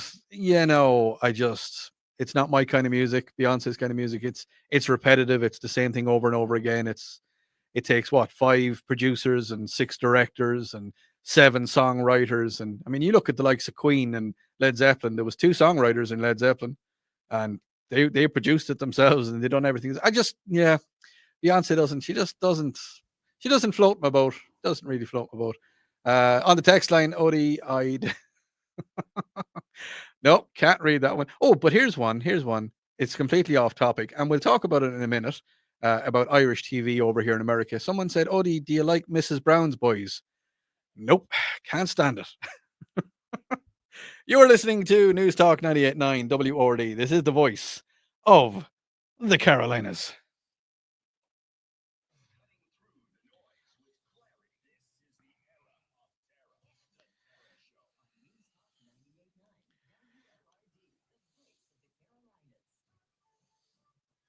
From the News Talk 98.9 WORD Traffic Center. No major problems at the moment. Tow trucks moving the accident away from North Pine Street, 1100 block, an earlier rollover accident there. According to some stats, as many as 1 in 3 of us will be taking gifts back to the brick and mortar stores today, so you can expect some heavier traffic back around the malls. A lot of people are going back to work as well, but so far the upstate interstates are unimpeded. Carolina's most trusted forecast. Now from the News Talk 98.9 WORD Weather Center.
residential, stump grinding, no job too big or too small. Here is what yours, Rick. 5 toes. I've had pear tree branches out 3 times, she said. One was a giant oak tree that the trunk measured 16 feet around. It was uprooted by a tornado. They did such an excellent job removing it and cleaning up. So when I needed trees trimmed again, I called James. This month I needed a tree removed and stumped ground, so I called James. Once again, his crew did an excellent job. In the past, I've had a couple of tree services, but personally, I think Terra Tree is the best. So glad it was. Thank you, James and the crew. That's from their Google reviews. Give them a call, 864-331-9695 for TerraTreeWorks.com. That's TERRA, TerraTreeWorks.com. Do you know the most important factor in your company's success? It's your people. They are the heart of your business. So how do you harness this potential? Insperity can help. From recruiting and onboarding to employee development and retention, we'll help you build a stronger, more resilient organization. See the difference the right approach to human resources can make, because how you HR matters. Find out more at insperity.com/HR matters. If you're still waiting for a sign, here's a note. At California Psychics, 98% of the psychics who apply to work for us. So we only connect you with the best. That's how we can guarantee. Not gonna lie to you, I'm tired. Life-changing. It's free. And right now, new customers receive 20 minutes for just $20. If that's not a sign, I don't know what is. Dramatic sound effect incoming. Experience the joy of certainty at CaliforniaPsychics.com. Don't let cold season make you miserable. Try the quick drug-free solution for nasal congestion, Navage. Navage uses gentle suction to flush out your sinuses with refreshing saline, helping you breathe easier, sleep better, and feel healthier all winter long. And here's even better news. Navage is now available at select warehouse clubs in a great new value pack. It's everything you need to start breathing better fast. Check out Navage at your local retailer today. Navage, N-A-V-A-G-E. Breathe easy. Oh no, stomach issues again? Stomach issues? Who are you? Your pancreas. I could be the real reason for your diarrhea, gas, bloating, stomach pain, or loose-flowing stools. I thought it was my stomach. People often do, but any of these symptoms could mean having a condition called exocrine pancreatic insufficiency, or EPI. With EPI, the pancreas doesn't release enough enzymes to break down food, but EPI is manageable. Use the symptom checker on identifyepi.com and speak with your doctor. That's identifyepi.com. Sponsored by AbbVie. He's not feeling good. You need to vaporize that cold. Vaporize? Yeah, Dayquil Vapor Cold. It's Dayquil.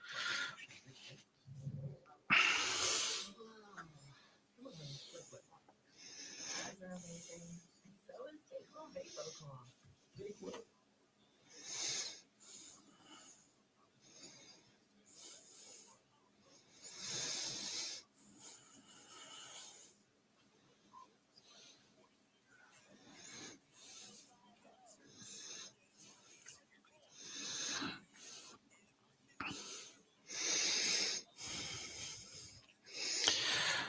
Well, good morning, and you're very welcome into the Sarah Show. If you haven't been listening, where were you? 8:20. Could be a nice enough day today. It's 38 degrees outside at the minute, and it's only going to get warmer. Mostly sunny. It's not going to be too cloudy. Always wanted to do that. Always wanted to do that. That's. Hold on. I'll try. We'll try it again. We'll try it a little bit more American. Hey, good morning. You're listening to the Tara Show. Odie here, filling in for Tara. 38 degrees outside, mostly sunny. It's only going to get warmer today. Hope you're having an absolutely fantastic day. I'm having a great time here filling in for Tara. She's going to be back next week. How'd I do? Was it American enough? Some people tell me I'm a little bit too Irish sometimes, and my accent is a little bit too strong. Well, do you know what? 37 years. Yes, I said 30. 37 years living in Ireland before I came out here to America. It's going to be a wee little bit Irish. That was actually amazing. Did you like it? Yes, I was much impressed. Is that I'm channeling my... Hold on. I'll do it again. Casey Kasem here, coming live from News Talk 98.9 WRD, the voice of the Carolinas. I got Roger. Roger sent in a message. He said, Odie, Casey, liking what you're doing, buddy, and keep up the good work. Thank you very much, Roger. Whirling black stacks of musical wax. Well, let me try one for you. Okay, hold on. I'll give you some music. Top of the morning to you. Good run, me boy. I like it. Balance of the day to yourself, sir. I do like, if Tara caught us doing this, she'd probably she'd be giving us that teacher look, when the substitute teacher is in and the real teacher comes back and she's like, mm-hmm. I hope the boss Mark isn't driving. He may have hit the ditch on that. Lost control. Yeah. Yeah, boss will come in through the door now in a second. It's like, stop. Oh,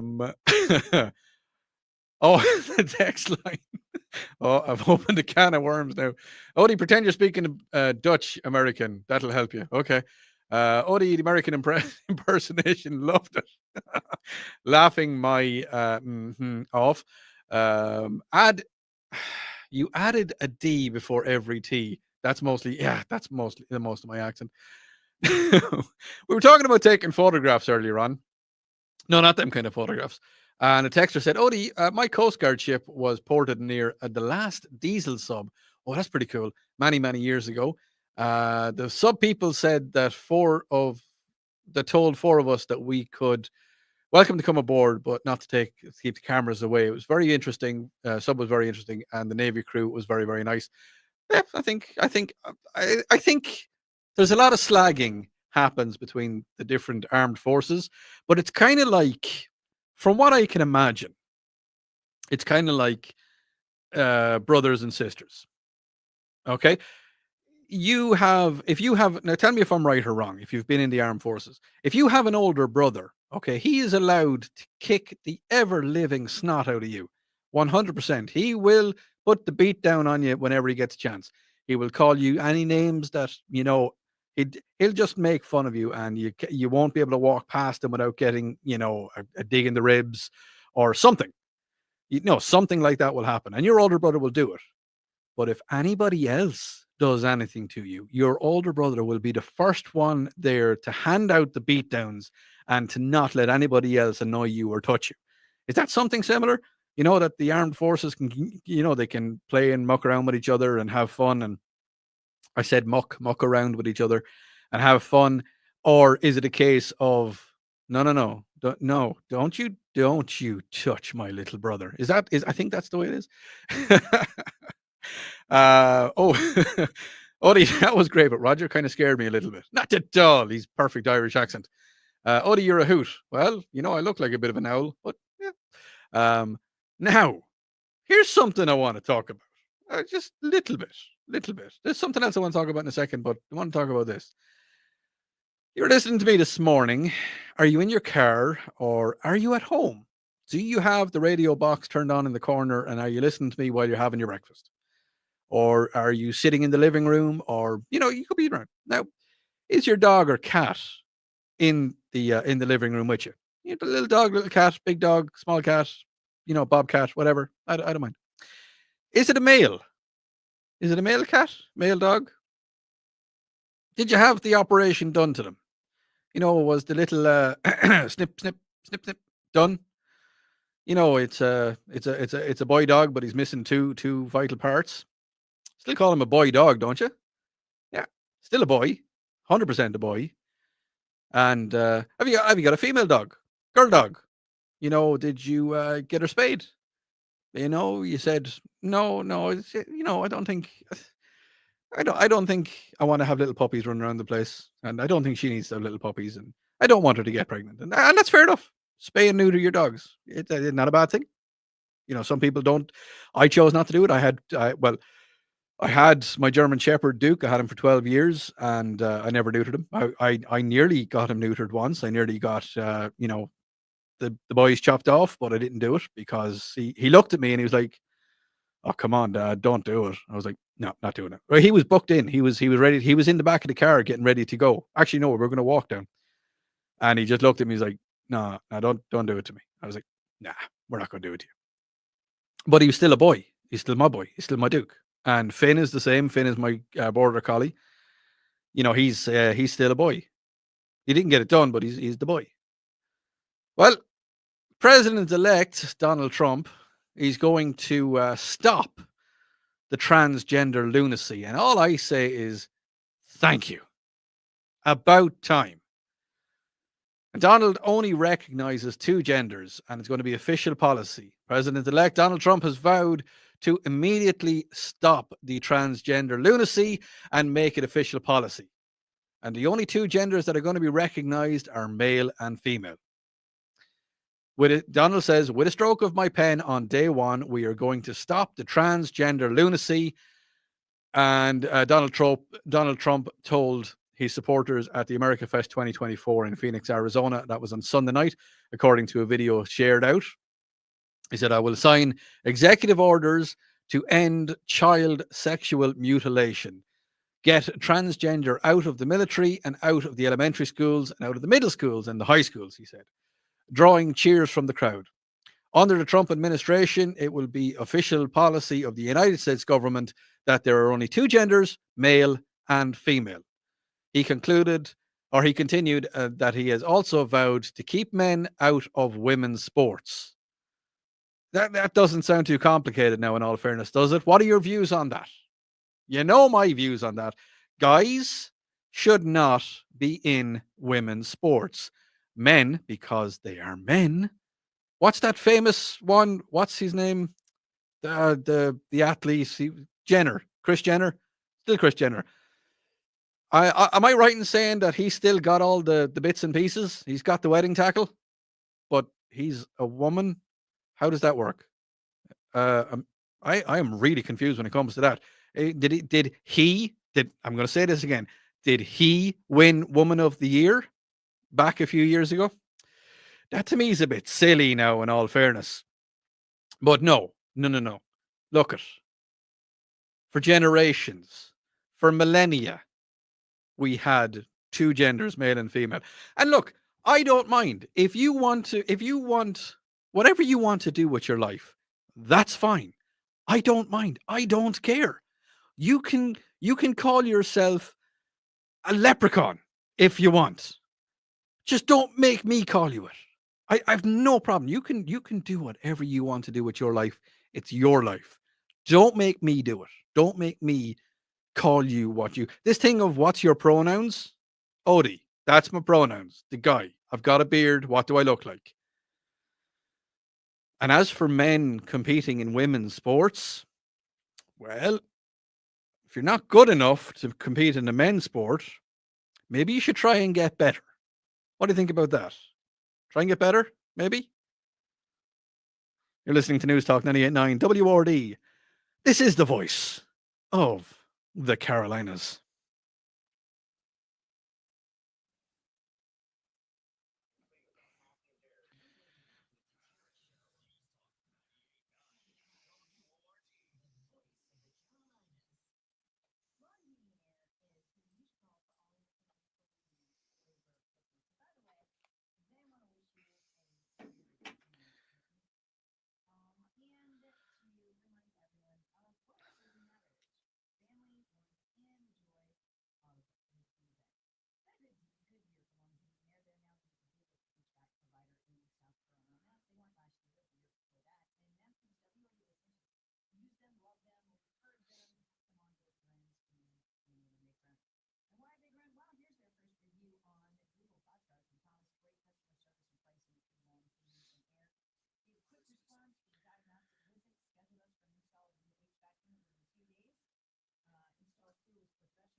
A 4-year-old child, the victim of a shooting in Colombia.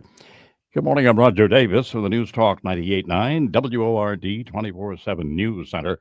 The child's dead, The Columbia Police Department says it happened on Harbison Boulevard. Investigators say the 4-year-old boy was shot while sitting in a car, transported to the hospital, and later pronounced dead. He was identified as Jarrell Walker. He lived in Columbia. No arrests in that case announced so far. The incident is, of course, still under investigation. Tragedy hits Florida's Miami-Dade County on Christmas. 4 people shot in that incident.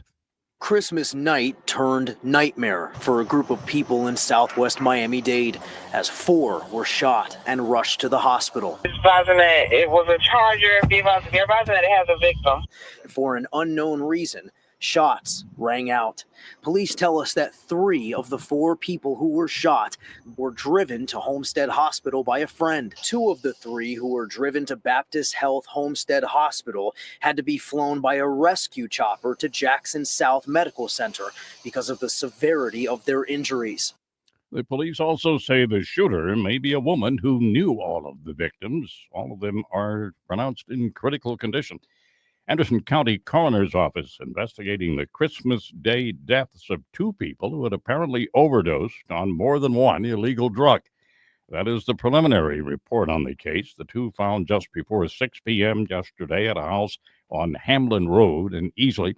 One victim, a 49-year-old man, found outside. The other described only as a 59-year-old woman in the house. The coroner's report adds that both died of polydrug toxicity, meaning more than one drug, and that because the deaths, and we're quoting here, appear to be related to illicit drug use, therefore the names will not be released. Latest traffic and the Carolinas' most trusted forecast from the News Talk 98.9 WORD Weather Center up next.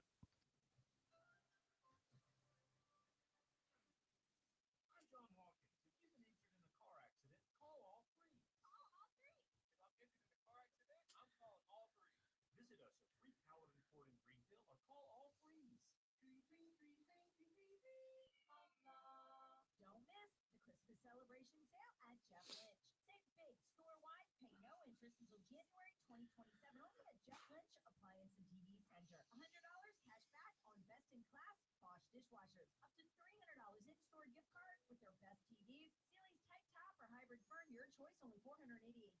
Lowest prices guaranteed on American-made Amish furniture. It's the very best service, selections, and price in the upstate. Come to Jeff Lynch Appliance and TV Center's Christmas celebration sale. Trust and Will knows that we'll all eventually need a will. How about right now? Trust and Will makes creating your will easy. Like while you're lounging on the couch easy. Trust and Will is designed by attorneys but customized by you, and all documents are state specific and secure. Find your plan at trustandwill.com and use offer code RADIO now for 10% off. That's trustandwill.com, offer code RADIO. Trust and Will is an online estate planning service. Visit trustandwill.com for details. You know, as they say, one person's personal information is another person's treasure. Exactly. That's why I use NordVPN every time I surf the web. Features like Threat Protection Pro's safeguard devices from phishing websites and disable intrusive ads and trackers. Just check NordVPN.com, grab the deal, and see for yourself. NordVPN. Cybersecurity built for every day. On the News Talk 98.9 WORD Traffic Center, still showing on the threat board the collision earlier, 2-vehicle accident, Augusta Road at Whitehorse Road, Highway 25 in South Greenville County, the East Gant area. Apparently that's still a travel factor. Got a news tip or a story idea? Email news at 989WORD.com. Carolina's most trusted forecast now from the News Talk 98.9 WORD Weather Center.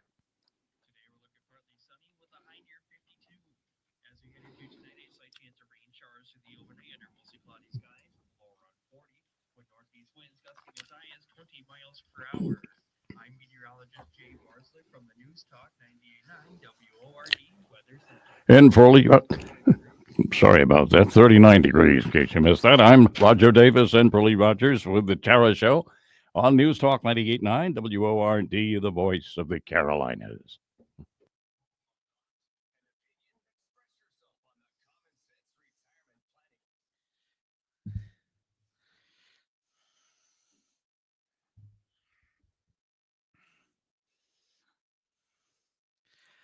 Roger, you're lucky that it wasn't. You didn't do that on the Upstate Pulse on Saturday nights. What is that? Oh, stepped on a line, you mean? Yeah, yeah. We have a thing called a noob, and it's. Do you want to hear what the noob is? Hang on, we'll just pop it in here. Just let me go here Okay. for 1 second, and we're just gonna go in here and have it here somewhere. I need to find it. There we go. So I'm just gonna pop that in here. So if we do something wrong, because the Upstate Pulse, as you know, it's all producers. Highly professional. Yeah, well, and everybody in the studio is a producer. So if somebody makes a mistake or somebody messes Oh, something boy. up, they get one of these.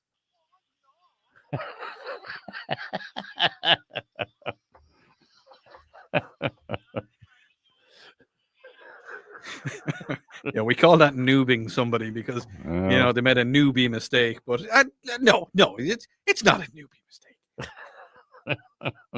that is remarkable, though. I gotta say. It's something we like to do. And if you want more of that kind of craziness, don't forget to join us on Saturday nights at 7:00. Myself and Lonzo and Cameron will be here sometimes, and Matthew Causey. Yes, that Matthew Causey from the news. We'd be here and we'd be discussing stuff that you just normally don't hear, stuff that normally doesn't happen. Now, a couple of minutes ago, I was doing American accents, and people said, "Odie, don't do it. I love the Irish accent."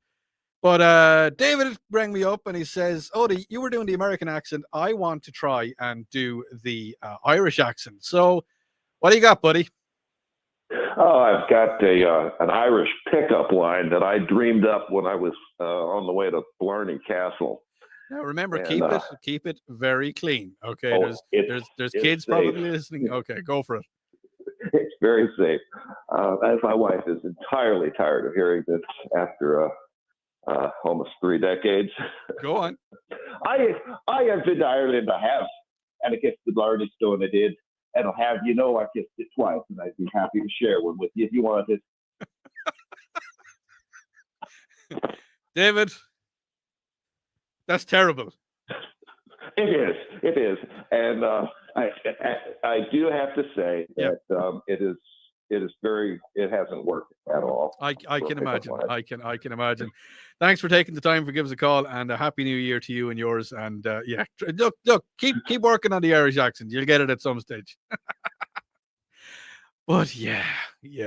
So we were talking a minute ago about. Actually, no. I'm going to ask you a question. I'm going to ask you a quick question, and then I'm going to go back into the text messages. But before I go into the text message, I want to ask you a quick question, and I want your answers to the Common Sense Retirement Planning text line 71307. What is before Wednesday? No, before last Sunday. We'll say last Sunday. Okay, what was the national bird of the United States? Okay, that is the question I'm asking. What is the national bird of the United States before Sunday night? Can you tell me that? Get your answers into the Common Sense Retirement Planning text line 71307. On the text, Odie, I love your accent. Don't Americanize it. That comes in from Alison. Well, Alison, hang on a second. Just let me go in here for 1 second and just pop in here. Go into this one and just go over here, and we can do this. Alison, I know where you are. I know where to find you. I have many skills. Some people will say that I use them in different ways, but I like to talk. I don't know where you are, even though I said I did, but I will find you, and I will entertain you. Oh yeah, that's what I like to do. I like to have a little bit of fun first thing in the morning time. It's if you can't have fun doing it, then don't do it. That's what I always say. We're having fun. We're having fun here. Okay, let me see. Okay, so I asked the question. As to what was or is the national bird of the United States of America. Well, a lot of people have said I'm getting a couple of them coming in saying that the drones are the new national bird. No, they're not. A lot of people were saying to me, the bald eagle. Bald eagle is definitely there. One person said the turkey. No, bald eagle. Bald eagle, every same bald eagle, national bird of the USA. Yes, the other type of bird. You know, no, we're not going to talk about that one. But did you know that only in the last 2 days has the bald eagle become the official national bird of the United States? Sleepy Joe done something good. President Joe Biden signed into law on Christmas Eve, bestowing the honor upon the white-headed and yellow-beaked bird of prey. Now, I've got to see bald eagles up close. Absolutely amazing. The bird has been the national emblem of the United States for years, appearing on the Great Seal of the US and US based documents since 1782. But it has not been the official designated. It has now only been officially designated as the national bird, and Congress passed the bill last week, sending it to Joe Biden's desk to be signed. Well, it's about time he done something right. So yeah, no, I always would have thought that it was in the official national bird, but no, it's only happened in the last 2 days. For nearly 250 years, we called the bald eagle the national bird when it actually wasn't. Said that's what Jack Davis, the co-chair of the National Bird Initiative and the National Eagle Center, in a statement. But now the title is official and the bird is no more deserving. Absolutely. Have you had a chance to see a bald eagle up close or from a distance? Or I've seen a few of them. They are magnificent birds, absolutely magnificent birds. I've seen on Lake Hart. Now, first of all, I've seen them up close, like really up close, like extremely up close. I went to a rehabilitation center for raptors, and they had golden eagles, they had bald eagles, and lots of birds. And that was actually back in Ireland. So I've seen lots of those birds up close, and I've actually had a bald eagle on my arm on the glove. And I'll tell you one thing, they're pretty big. They're pretty huge. But have you seen them out and about? Have you seen them on Lake Hartwell? Yes, there is bald eagles on Lake Hartwell, and they are amazing to watch. Really amazing to watch. I have told people that I am going to go to Alaska at some stage, because when the guys are coming in from the fishing trawlers, apparently the bald eagles are there kind of looking for a free meal. And I can't say I blamed them. You know, fresh fish, not like it. So yeah, have you ever managed to see a bald eagle up close and personal? Let me know on the Common Sense Retirement Planning text line 71307. And when I come back, I'm going to be talking a little bit. I have a big discussion that I want to talk to you about. It's is it better to have a trade, or is it better to have a degree? Let me know your thoughts on that. When I come back, talking about that. You're listening to News Talk 98.9 WRD, the voice of the Carolinas.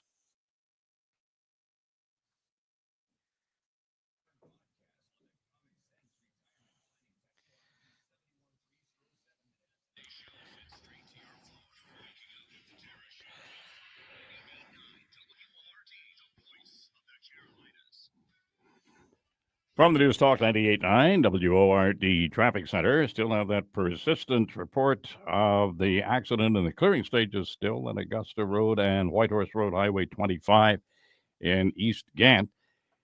Now the Carolinas' most trusted forecast from the News Talk 98.9 WORD Weather Center.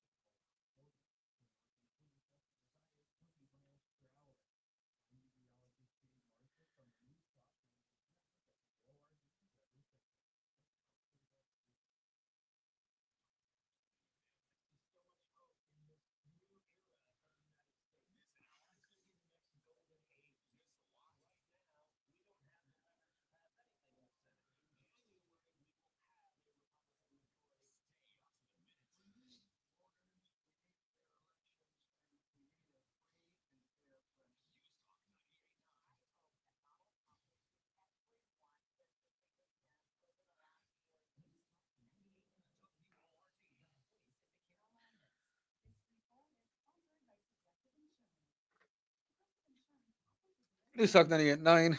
What can I help you with?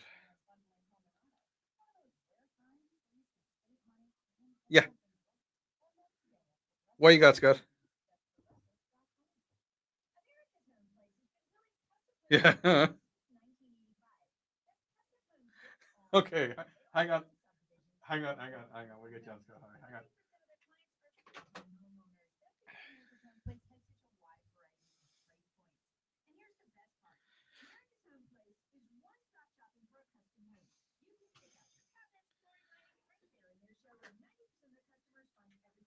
Scott, don't mention the psychic thing. Just say it's a commercial. All right.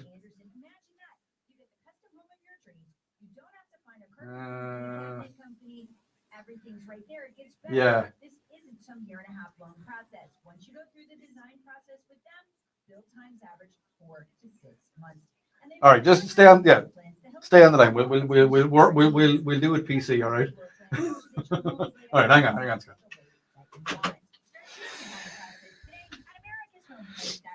That's americashomeplace.com.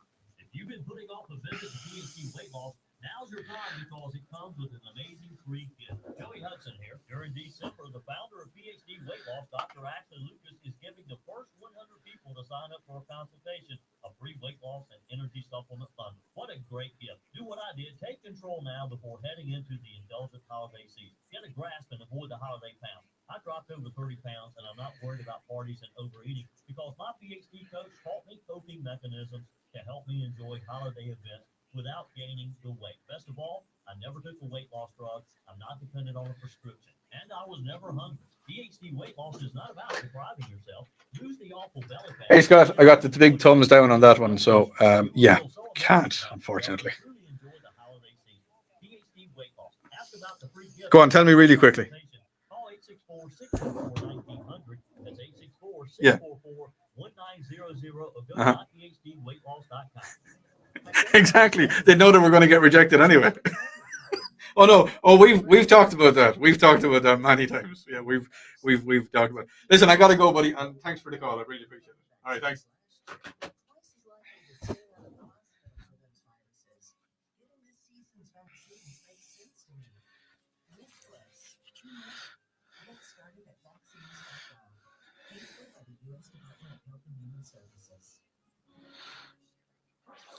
Talk to Tara. 800-905-0989. This is the Tara Show on News. So we were talking about the bald eagle finally becoming the official national bird of the United States. President Joe Biden signed into law on Christmas Eve, bestowing the honor upon the white-headed yellow-beaked bird of prey. A lot of people are saying that the amusement park Dollywood in Pigeon Forge has a great bald eagle exhibit. It's a rehabilitation center that comes in from Ed.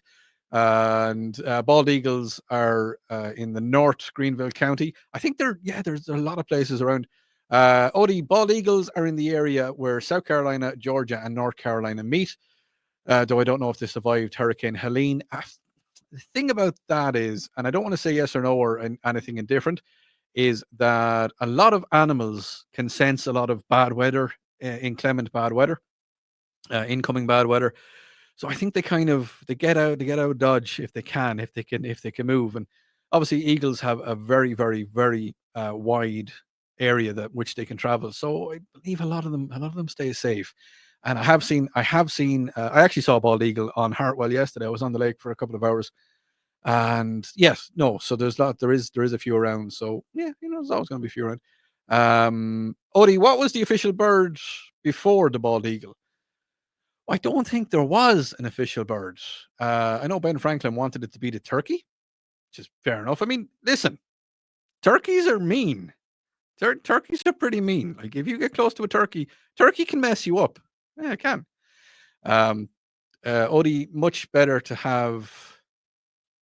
Oh, what is it? Liberals? No, sorry. I need to read that one fully. Odie, I've seen bald eagles up close in Mount Dora in Florida. Chasing away the buzzards out of a dumpster and lying for scraps. Kind of changed my mind and view of the majestic bird. The thing is, it is a majestic bird, but like, here's the thing. If you have to scrounge for food, you're going to do it. I mean, you're going to get food anyway, in any way, shape, or form that you can get it. I've seen bald eagles eating carrion off the highway, like the roadkill. mean, like, I don't know about you, but if I wanted to get a free meal, I'm gonna try and get a free meal. Um, you know, there's if a meal is on the road, just for argument's sake, say a couple of crows are hanging out and they're eating a bit of a dead squirrel and they're like, yeah, this how's that squirrel tasting, Jimmy? Yeah, no, it's good, man, it's good. I like it. And oh no, there's an eagle. Oh, yeah, I think we better go. And down swoops the eagle and says, oh, look at this, munchity crunchity, eats it up, happy days, free meal, and the crows are just looking at going, oh, I wish I was an eagle. Yeah, there's something wrong with my brain. Hey, Odie, we're at Table Rock and we have numerous bald eagles here. We see them all the time. They're absolutely beautiful. Odie, I have seen osprey on Lake Hartwell also. Yes, osprey are absolutely fantastic looking. I don't know if you know or not, but I do a little bit of amateur photography. Some people say I do more than that, but I've taken photographs of osprey. There was osprey not too far from my house, about half a mile away. They were nesting in a field, nesting on a telegraph pole in a field, and I have some absolutely fantastic photographs of some osprey. I tell you what, I will send them on to the powers that be, and we'll get them put up on the News Talk 98.9 WRD Facebook page. And speaking of the News Talk 98.9 Facebook page, if you want to go on there and you can check out the stream, I live stream every single show I do. Lonzo taught me how to do it. Now I'm doing it. So we're right there. And if you want to take a look at this Irish guy, well, he's there, live streaming video. And you can leave me messages on there if you want to as well. Now, here is a topic that I talked about a couple of months back, and I was asked to revisit it when I had more time. Well, I've got loads of time. Is it better, and I want to hear your opinions on this, is it better to have a trade like a plumber or a plasterer or a carpenter, a bricklayer, a block layer, a mechanic, car mechanic, diesel mechanic? Is it better to have a trade like that, or is it better to have a college degree or a bachelor's degree, or any kind of degree, a master's or even a doctorate? In your opinion, and I want you to let me know, because I know this is a big topic, and I know it's very divided. Which do you feel it is better to have? Is it better to have a trade, or is it better to have a degree? Let me know on the Common Sense Retirement Planning text line 71307. Or do you have both? I have both. I got my trade when I was younger, and then I went on to get my degree from that. And yeah, let me know. Let me know what you think is better. There is pros and cons for everything. If you do your trade, when you leave school, you're going straight to work. You're going straight into work. But do you need to go to college? Do you have to go to college? Are we too dependent on going to college? Is it a thing that it's frowned upon if you don't go to college?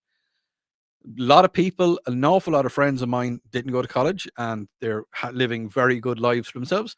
And then a lot of people that I know did go to college, and they're living good lives for themselves as well. So let me know. Get your thoughts into me, 71307. Going back over a couple of the texts. Let me see. Yeah. Oh, yeah. No. So we were talking about the bald eagles, and hey, Odie, we have bald eagles living behind our Airbnb in Shull Island on Lake Murray, so they're pretty much everywhere. Oh yeah. So here's one. We're talking about the bald eagle becoming the official bird of the US. And did you know that English is not the official language of the United States of America? There you go. There's one for you now. It's something that was said to me a long time ago, and it is true. English is not the official language of the United States of America. If you have any other little interesting facts like that, get them into me on the Common Sense Retirement Planning text line 71307.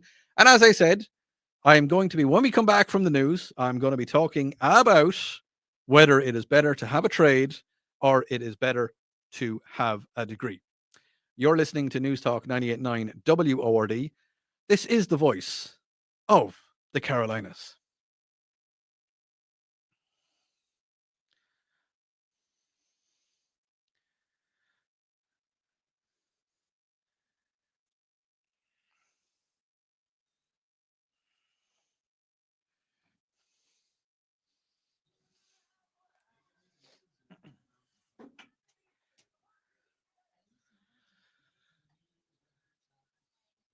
Hello, StreamYard people. StreamYard stays live throughout the entire show.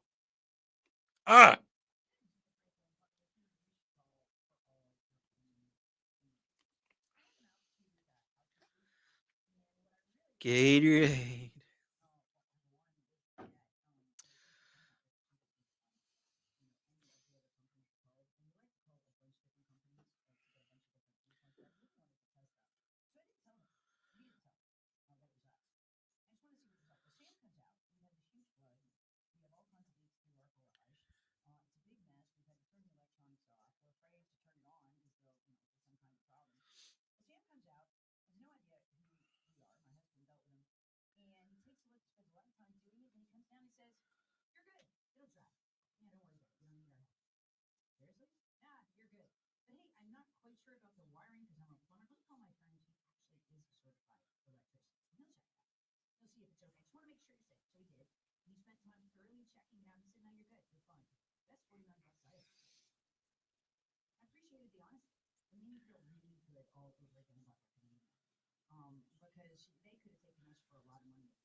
They're always ready to come out. The trucks are always fully stocked and ready to roll. And what does that mean for you? Well, they don't have to go back to the warehouse, get a part, bill your part. They're not going to play those games with Benjamin Franklin. So remember them, especially if somebody goes down during Christmas, you can't reach anyone else. Somebody will be there waiting to help you at Benjamin Franklin coming. Where they have a lifetime workmanship warranty and 100% satisfaction guarantee. So you are covered. Find them online, Ben Franklin Plumbing Greenville.com. That's Ben Franklin Plumbing Greenville.com.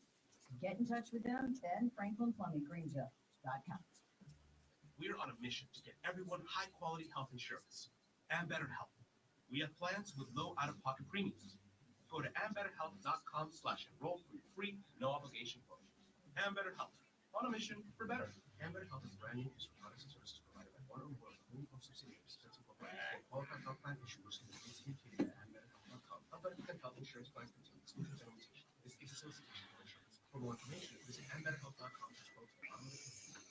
If you owe the IRS $10,000 or more in back taxes or have unfiled tax returns, write this number down or put it into your phone. 800-411-2215. The IRS is hiring more staff and cracking down. Call tax relief helpers now to learn about our tax debt reduction programs and how to stop the collection efforts. If you're facing liens, levies, an audit, wage garnishment, or years of unpaid taxes, even if you're already in a payment plan, we can help. Through special IRS programs, you may qualify to have your tax debt settled for a fraction of what you owe. Tax Relief Helpers has helped thousands of taxpayers qualify for these generous relief programs, earning an A rating with the Better Business Bureau. No matter what amount you or your business owe to the IRS, call our tax relief hotline now for a free consultation and see what savings you may qualify for. Don't tackle the IRS on your own, and don't risk having your wages, Social Security, even your pension seized. Call now. Call 800-411-2215. That's 800-411-2215. 800-411-2215. Talk 98.9 WYRD, voice of the Carolinas. Always live on the free Odyssey app. WYRD FM. WYRD HD Spartanburg. Greenville. Anderson. Clemson. From the Carolinas 24/7 News Center. 15 minutes of non-stop breaking news and stimulating talk. Begins now on News Talk 98.9 WORD. Here's this hour's President-elect Trump ratcheting up his threats against Panama. Good morning, I'm Roger Davis in the News Talk 98.9 WORD 24/7 News Center. Trump has tapped a South Florida lawmaker to lead U.S. diplomacy in Panama. More on that story from White House correspondent Jared Halpern. President-elect Trump says he'll nominate Miami-Dade, Florida County Commissioner Kevin Cabrera to serve as U.S. ambassador to Panama. In a statement announcing the pick, the president-elect says Cabrera has been instrumental in driving economic growth and fostering international cooperation. But Cabrera could find himself navigating rough diplomatic waters amid repeated repeated warnings from President-elect Trump that the U.S. could retake control of the Panama Canal, accusing Panama of ripping off the U.S. and suggesting Chinese soldiers are illegally operating the canal. At the White House, Jared Halpern, Fox News. President Biden, in the meantime, pledging more arms to Ukraine. Russia's Christmas Day attacks on Ukraine have received widespread condemnation as President Biden vows to send more air defense missiles, saying he's directed the Department of Defense to continue its surge of weapons deliveries. The president saying, quote, "The purpose of this outrageous attack was to cut off the Ukrainian people's access to heat and electricity during winter and to jeopardize the safety of its grid." President-elect Trump's special envoy for Ukraine and Russia, Keith Kellogg, also condemning the attack and says the U.S. is more resolved than ever to bring peace to the region. In Washington, Ryan Schmelz, Fox News. Investigation underway in Hawaii into the grim discovery of a body in the wheel well of a United Airlines flight that landed from Chicago. The body was found in the wheel well of one of the main landing gears on Flight 202, which arrived at the airport from Chicago on Tuesday. United Airlines said the wheel well of the Boeing 787-10 was only accessible from the outside of the aircraft, and it was unclear how or when the person accessed it. In an emailed statement, the Maui Police Department said it was, quote, actively investigating the discovery of the dead body. I'm Shelley Adler. News Talk 98.9 WORD News Time 9:04.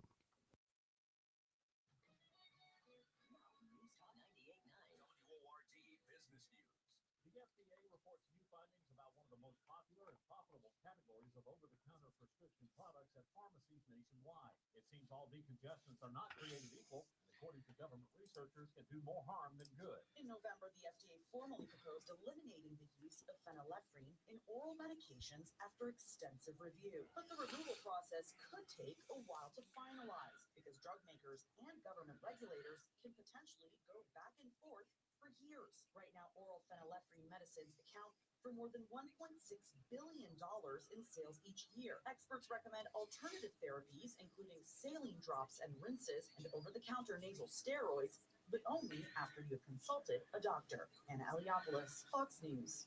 I'm Chris Lee. That's your News Talk 98.9 WORD Business News.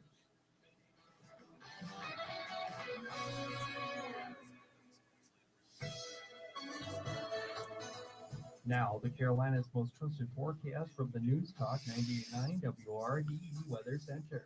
Today we're looking partly sunny with a high near 52.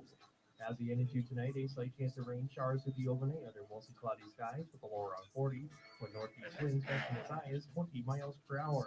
I am meteorologist Jay Marsland from the News Talk 98.9 WORD Weather Center. Right now, I'm Roger Davis, and for Lee Rogers with The Tara Show, and guest host Odie Fitzgerald on News Talk 98.9 WORD, the voice of the Carolinas.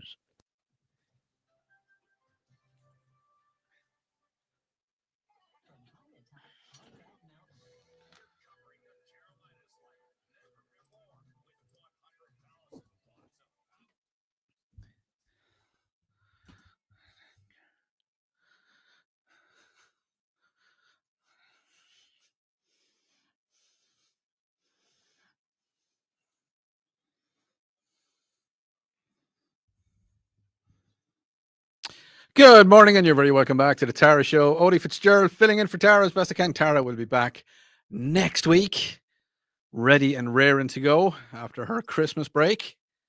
A well-deserved break, I might add. Yeah. Tara gets up very early every morning to come in here, give us the talk, give us the chats, have fun. It's fun. I'm enjoying it. I'm enjoying filling in for a couple of days. I'll be here next week. I'll be here on New Year's Eve in around the same time. I'll be kicking off at about 6 o'clock in the morning, helping you shake off that sleepy head. A lot of people are saying to me, Odie, make sure you get some coffee in you because you're a lot more awake this morning. Well, thank you. Now, in the last hour, I was talking about whether it is better to have a college degree or to have a trade from a trade school. I'm going to get to your text. If you haven't texted in already, you can text in to 71307. Absolutely loads of texts I get through as many as I can, but get your thoughts into me. Common Sense Retirement Planning text line 71307. Or if you want to give me a call on the WORD talk line, 800 905 0989. We'll get to your calls if I can get a chance to do it. But before I do, I'm going to say the differences, the advantages of trade school. Well, I mean, if you go to a trade school, here's one of the advantages. It's faster and less expensive.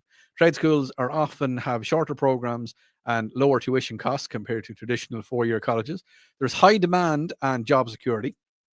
In-demand trades like carpentry, plumbing, electrical work, they're all stable jobs, good opportunities. With the building boom that's happening at the minute, if you're a carpenter or a builder, you are busy. It's very hard to get anybody to do. You can get them, but it's very hard to get work done. Hands-on training. Not only can you do work for pay, but you can barter. A lot of people are talking about bartering as well, and it's early entry into the workforce. Trade school, you can go into your trade school, you're pretty much working straight away. You're pretty much working. Now, there is some disadvantages, trade school. They say it's a limited career mobility. I don't know about that. Trade school graduates may have fewer opportunities for career advancement. No, I don't think so. Switching industries can be a little bit different. But then again, college degree holders, it's a little bit different as well. They say they say here that it's lower earning potential. Don't believe that. I honestly don't believe that. If you work hard, but then again, if you work hard at anything, you can advance really quickly. Some of the college degree advantages. Well, they say there's higher earning potential. Again, I'm not 100% sure. They say over a lifetime, college graduates tend to earn more than those in trade school education. I mean, that's what it says here, but I don't really agree with it. More career options. A college degree opens doors wider range for career paths and industries. Potential for advancement. College degrees can be a stepping stone into management or leadership roles within a company or board. Again, yeah, no, I don't. College degree disadvantages, much higher cost. Much higher cost. People are paying back their student loans for quite some time. But what are your thoughts about that? There's an uncertainty as well on the job market and job future. Well, going to the text line, give me 1 second because there's a lot of text coming in. Odie, I believe that it is definitely best to have a trade degree. Odie, if I had to choose, it's a trade. The possibilities for success are more. Odie, I choose the career path that will lead to the work you love. Okay, that's something. Yeah, I mean, yeah, no. They say if you love the job you do, you will never work a day in your life. And I can honestly say that I have never worked a day in this radio station. Never felt like work. I mean, I'm working, but it doesn't feel like it. Only depends on the person. I am not college material. I enjoy driving a truck and I make pretty good money doing it. And I've heard that before. Truck driving makes really good money if you're willing. But again, it's the same as everything else. If you put the time and effort into something, you can definitely you can make money at it. You can definitely make money at it. Odie, a trade is always needed. A degree means that you can. Oh, this is a texter. Texter text me in. Odie, a trade is always needed. A degree means that you cannot do the real work. Okay. I mean, look, let the shots fire. That's fine. Odie, it is better to have a good trade. Tradesmen can barter skills with each other. Plus, they have to work a few years so they can save dollars and pay cash for college degrees later. That is something you can do. You can do your trade and you can build up a bit of money and then you can go back to college as an older student. And I believe it's cheaper to go to college when you're older. I'm not 100% sure. Think it could be. And you can get government grants. Again, not 100% sure, but I believe that's it.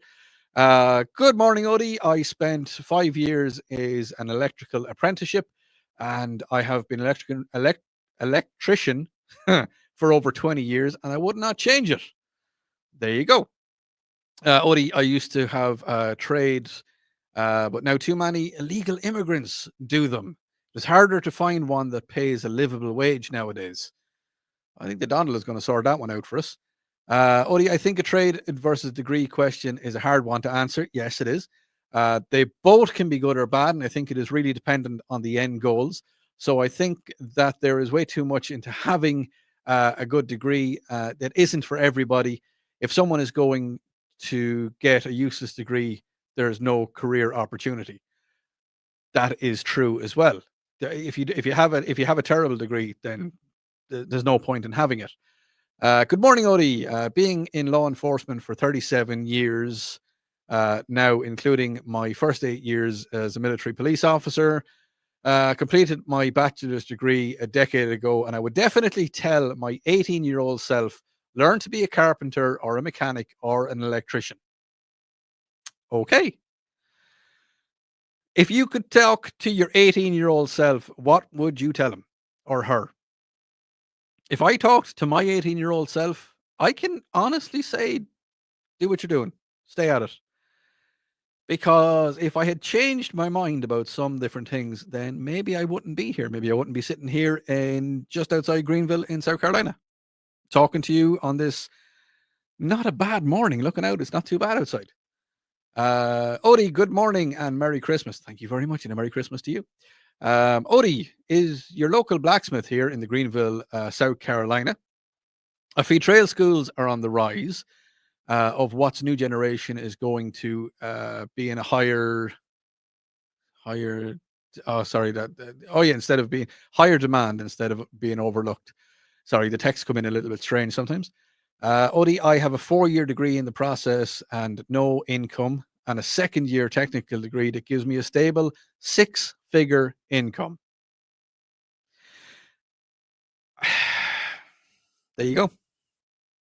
Somebody who went and got their 4-year degree and they produced no money out of it, no income out of it.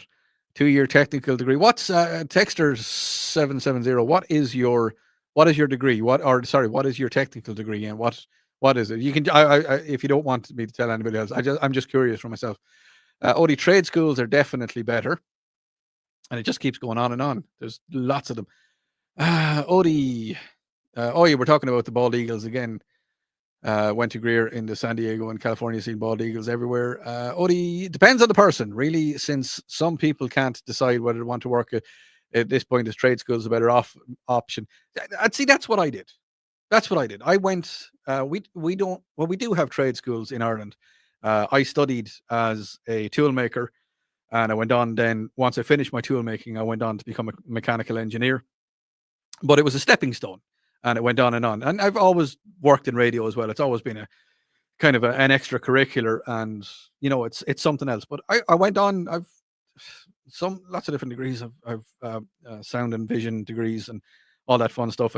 But yes, but again, here's something else. And it was taught to me at a very young age. Is it doesn't matter what age you are. I mean, I'm 40. I'm nearly 44. I'll be 44 in March. And you can change your career. If you're doing something that you like, but it's not something you absolutely love, well, you can change that career. You can. You're not stuck in the job that you're stuck in. You're not. If you don't like your career, you can change it. There is ways to do it. It might be hard. It might take a while. It might take a long time, but you can change careers if that's what you really want to do. You can reach for the stars. Shoot for the moon. You're bound to hit something. You're listening to News Talk 98.9 WORD, the voice of the Carolinas.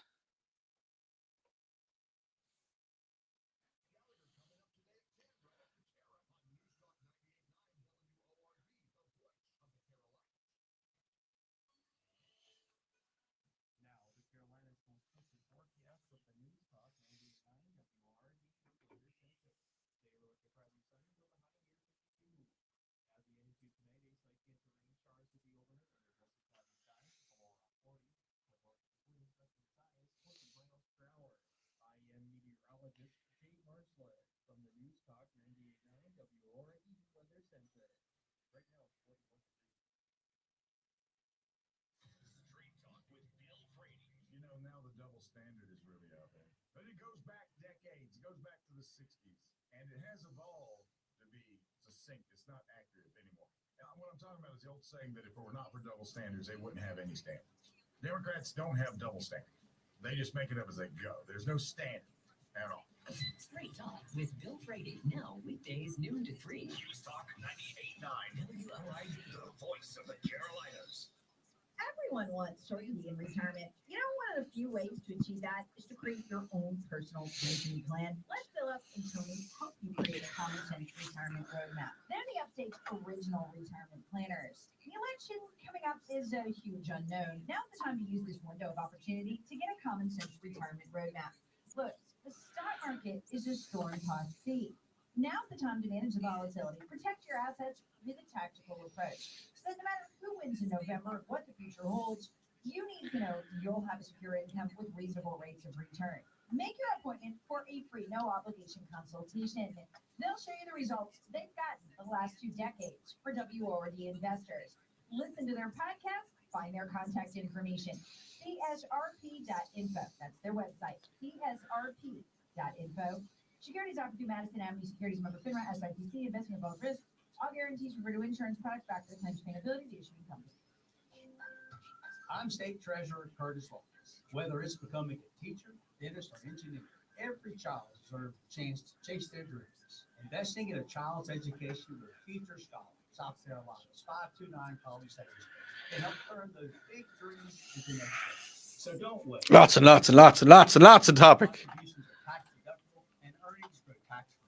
Dennis, trade, college is much more theory. Trades are usable facts. Yes, there. This is John Hawkins with football. It's easier than ever to call us at all threes or visit us at 3 Calvin Court in Greenville. I'm calling all threes.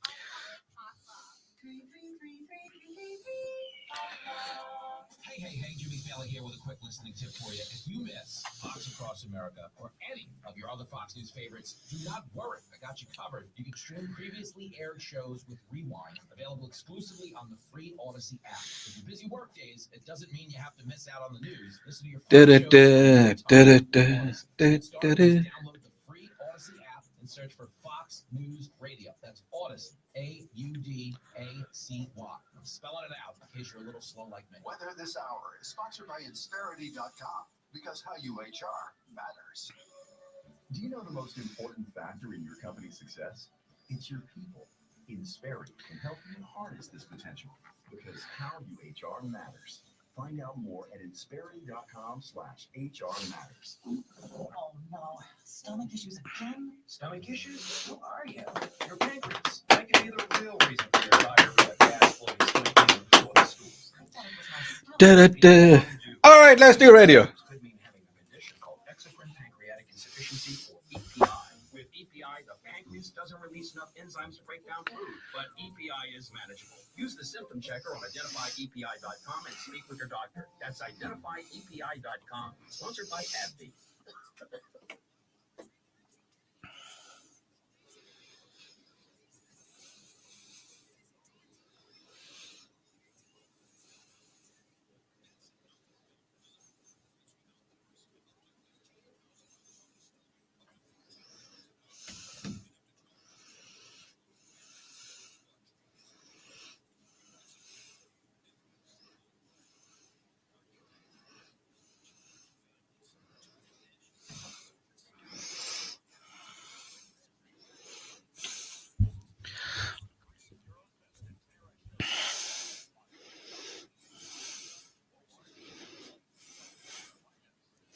Speaking of the common sense retirement planning text line 71307, lot of text messages coming in on the topic we are currently talking about. Is it better to have a trade or is it better to have a college degree?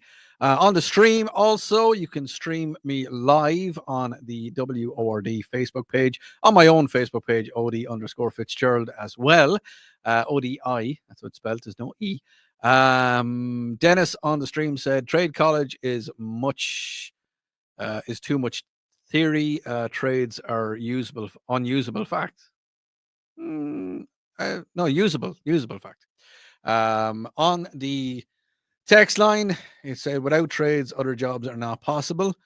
Here's a nice one. Odie, you are the reason that I continue to listen even when Tara's not there. Well, that actually means a lot to me. Thank you very much. Somebody sent in a nasty message to me the last day I was on, but I'm not going to dwell upon it. Thank you very much. That's actually made my morning now. Thank you. Odie, I am 58 and I spent most of it in trades. I found a degree. With a degree, you pay to learn. With trades, you get paid to learn. And that is true. I remember as a young 18-year-old apprentice going to house parties. See, now, again, I'm going to reiterate the fact that I lived in Ireland. In Ireland, where the legal drinking age is 18, the legal alcohol consumption age is 18. That's in Ireland. So, as an 18-year-old going to house parties with the good, the good cans of beer, like drinking Guinness, as opposed to the cheap stuff, the $1 cans. Yeah, no, there was no cheap beer when you were an apprentice. You could afford, because you were getting paid to learn. You could afford I won't say the expensive cans of beer, but you could afford the good stuff. That was one of the little perks. Yeah. And we all had vehicles. We all had our own vehicles that weren't bought for us. We had cars and trucks and whatever, but yeah, because we could afford to make the payments on them ourselves because we were getting paid to work. That is one little benefit of it. And if you go to college, you might be lucky enough that your parents will get you a vehicle. You may not need a vehicle. You could be in one of the bigger cities that you don't need a vehicle to get around. But if you go to college on your own back, I'm curious. I'm very curious about this because I know that colleges here in America are very expensive. I know you don't have to name the college, but if you want to tell me the college, and if you want to tell me, you don't have to give your name or anything, but you can tell me how much is left on your student loans. I don't want to know your name, just how long you've been doing it and how much is left on your student loans, and how much of a student loan did you have to take out? Because I know you can get scholarships, and I know scholarships give you a free ride for most of the time. But yeah. Now, earlier I was asking if you could talk to your 18-year-old self, what would you tell yourself? One texter says, Odie, if I could talk to my 18-year-old self, I would tell him not to be such a smart beep. Yeah. Well, I mean, I could have taught myself that as well. Because some people would say I still have to do it. Odie, trade schools has way more benefits. The problems with degrees is getting a degree doesn't guarantee you a job. I work in manufacturing, and there are several people with degrees who are on the assembly line. Yeah, okay. I mean, it is. No, it's true. Having a degree does not guarantee a job. Having a trade doesn't really guarantee you something either. But I think, from what I've seen, from what I've learned, if you have a trade, you're maybe a little bit more likely to get into some sort of job. Odie, I made 110,000 a year the last time when I retired in 2012, and all I had was a GED. That's the high school GED, isn't it? Odie, the person got back to me to have a tech degree in mechatronics. I know exactly what mechatronics is. You're working with robots, and it's great fun. Automation technician for automotive manufacturer. That comes in from Dan. And I tell my 18-year-old self to get a 4-year degree with a double major in engineering and finance, and I'd go and start a charter fishing business in Florida. Okay. Yes, you text to 18-year-old you and give 18-year-old me a shout, and we'll go fishing in Florida. Odie, I was in the military for 27 years. I retired and I don't have to work anymore.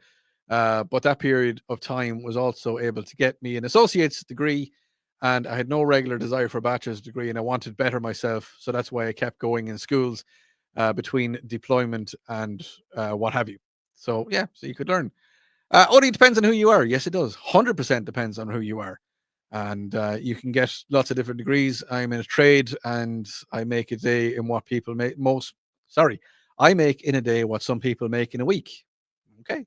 Odie, my son just graduated from Idaho with zero debt as soon as he graduated the tech industry kind of degree. Okay, zero. I would tell my 18-year-old.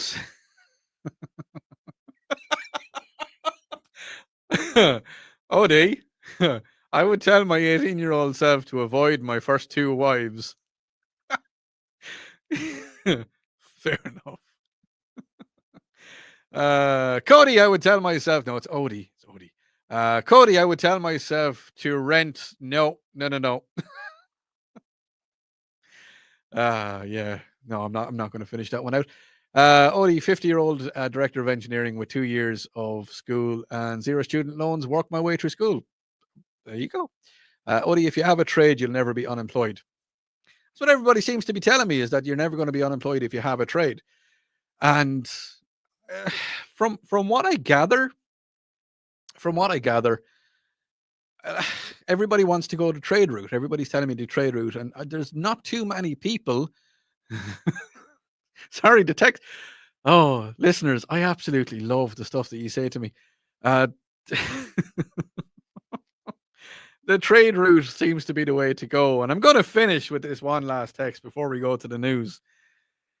It says, Odie, I would tell myself to get a vasectomy. Seriously? All right. News Talk 98.9 WRD. Yes, Carolina's voice of. There you go.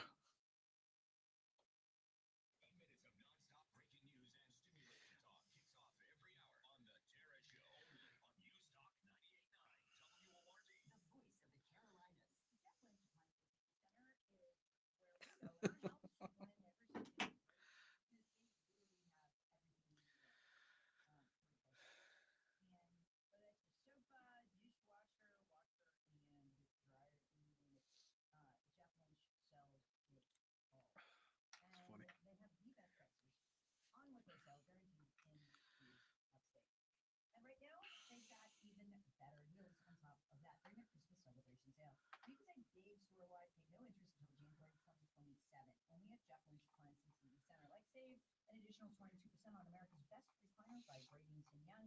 Get a $300 in-store gift card on Tempur-Pedic adjustable bedding set.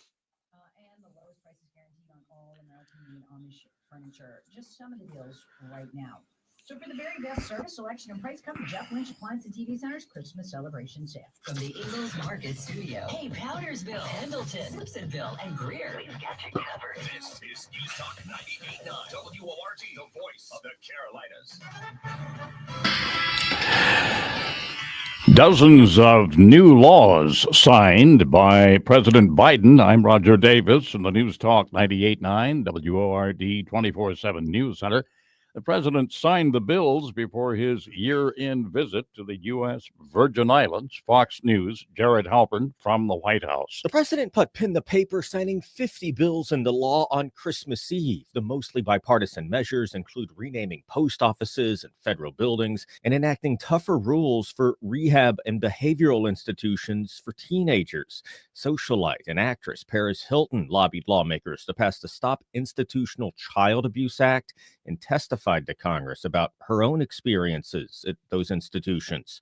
President Biden also signed legislation requiring colleges and universities to include hazing incidents in annual security reports. The president spends the rest of the week with his family on the island of St. Croix. At the White House, Jared Halpern, Fox News. The government of Iran says it will now lift restrictions on WhatsApp. Fox News, Evan Brown. On the radio box. Outside of the U.S., messaging apps are popular for their use of data networks opposed to phone service, iMessage, or SMS, which may come with limitations or restrictions based on where people are located, as in differing countries. One such service is WhatsApp, operated by Meta. And for a while now, the app had been blocked by Iran's government. But now that government says it is lifting those restrictions. The restrictions went into place after the rulers of the Islamic Republic learned it was being used to plan protests, forcing dissidents to try relying on VPNs or other concealing tech to keep messaging one another. Eben Brown, Fox News. The future of an upstate school board member unclear after an arrest this week. Greenville County School Board member Sarah Doolan taken into custody, charged with third-degree domestic violence. Doolan served on the Greenville County School Board since being elected in 2020. No details yet released surrounding to her arrest. The board chair, Dr. Carolyn Stiles, says the school board is aware of Doolan's arrest and is, in her words, monitoring the situation.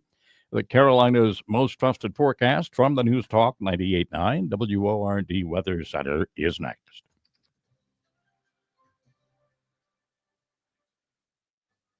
Spent your life saving for retirement. Now what?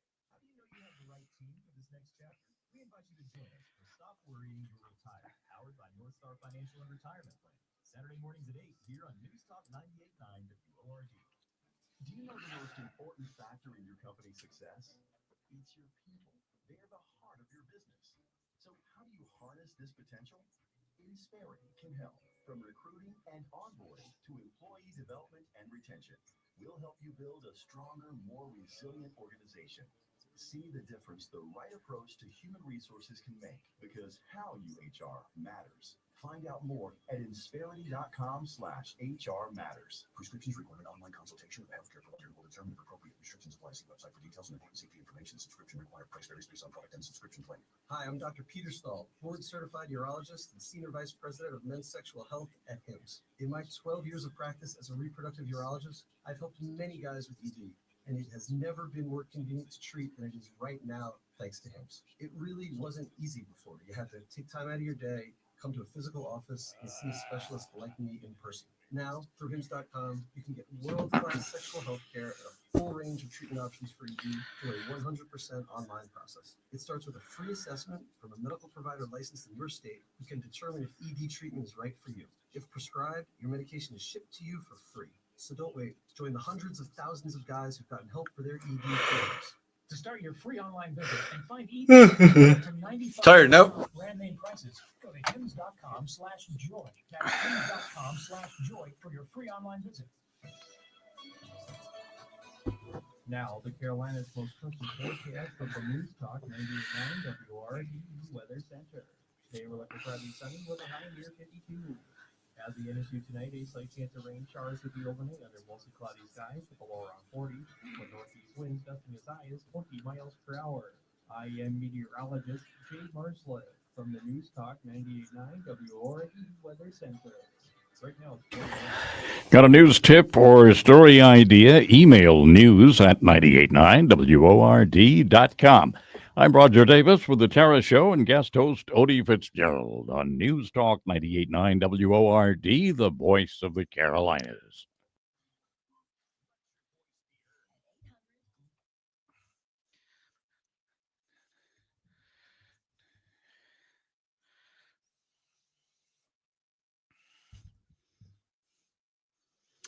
Now, if you are on your phone, you can text us in here on the Common Sense Retirement Planning text line.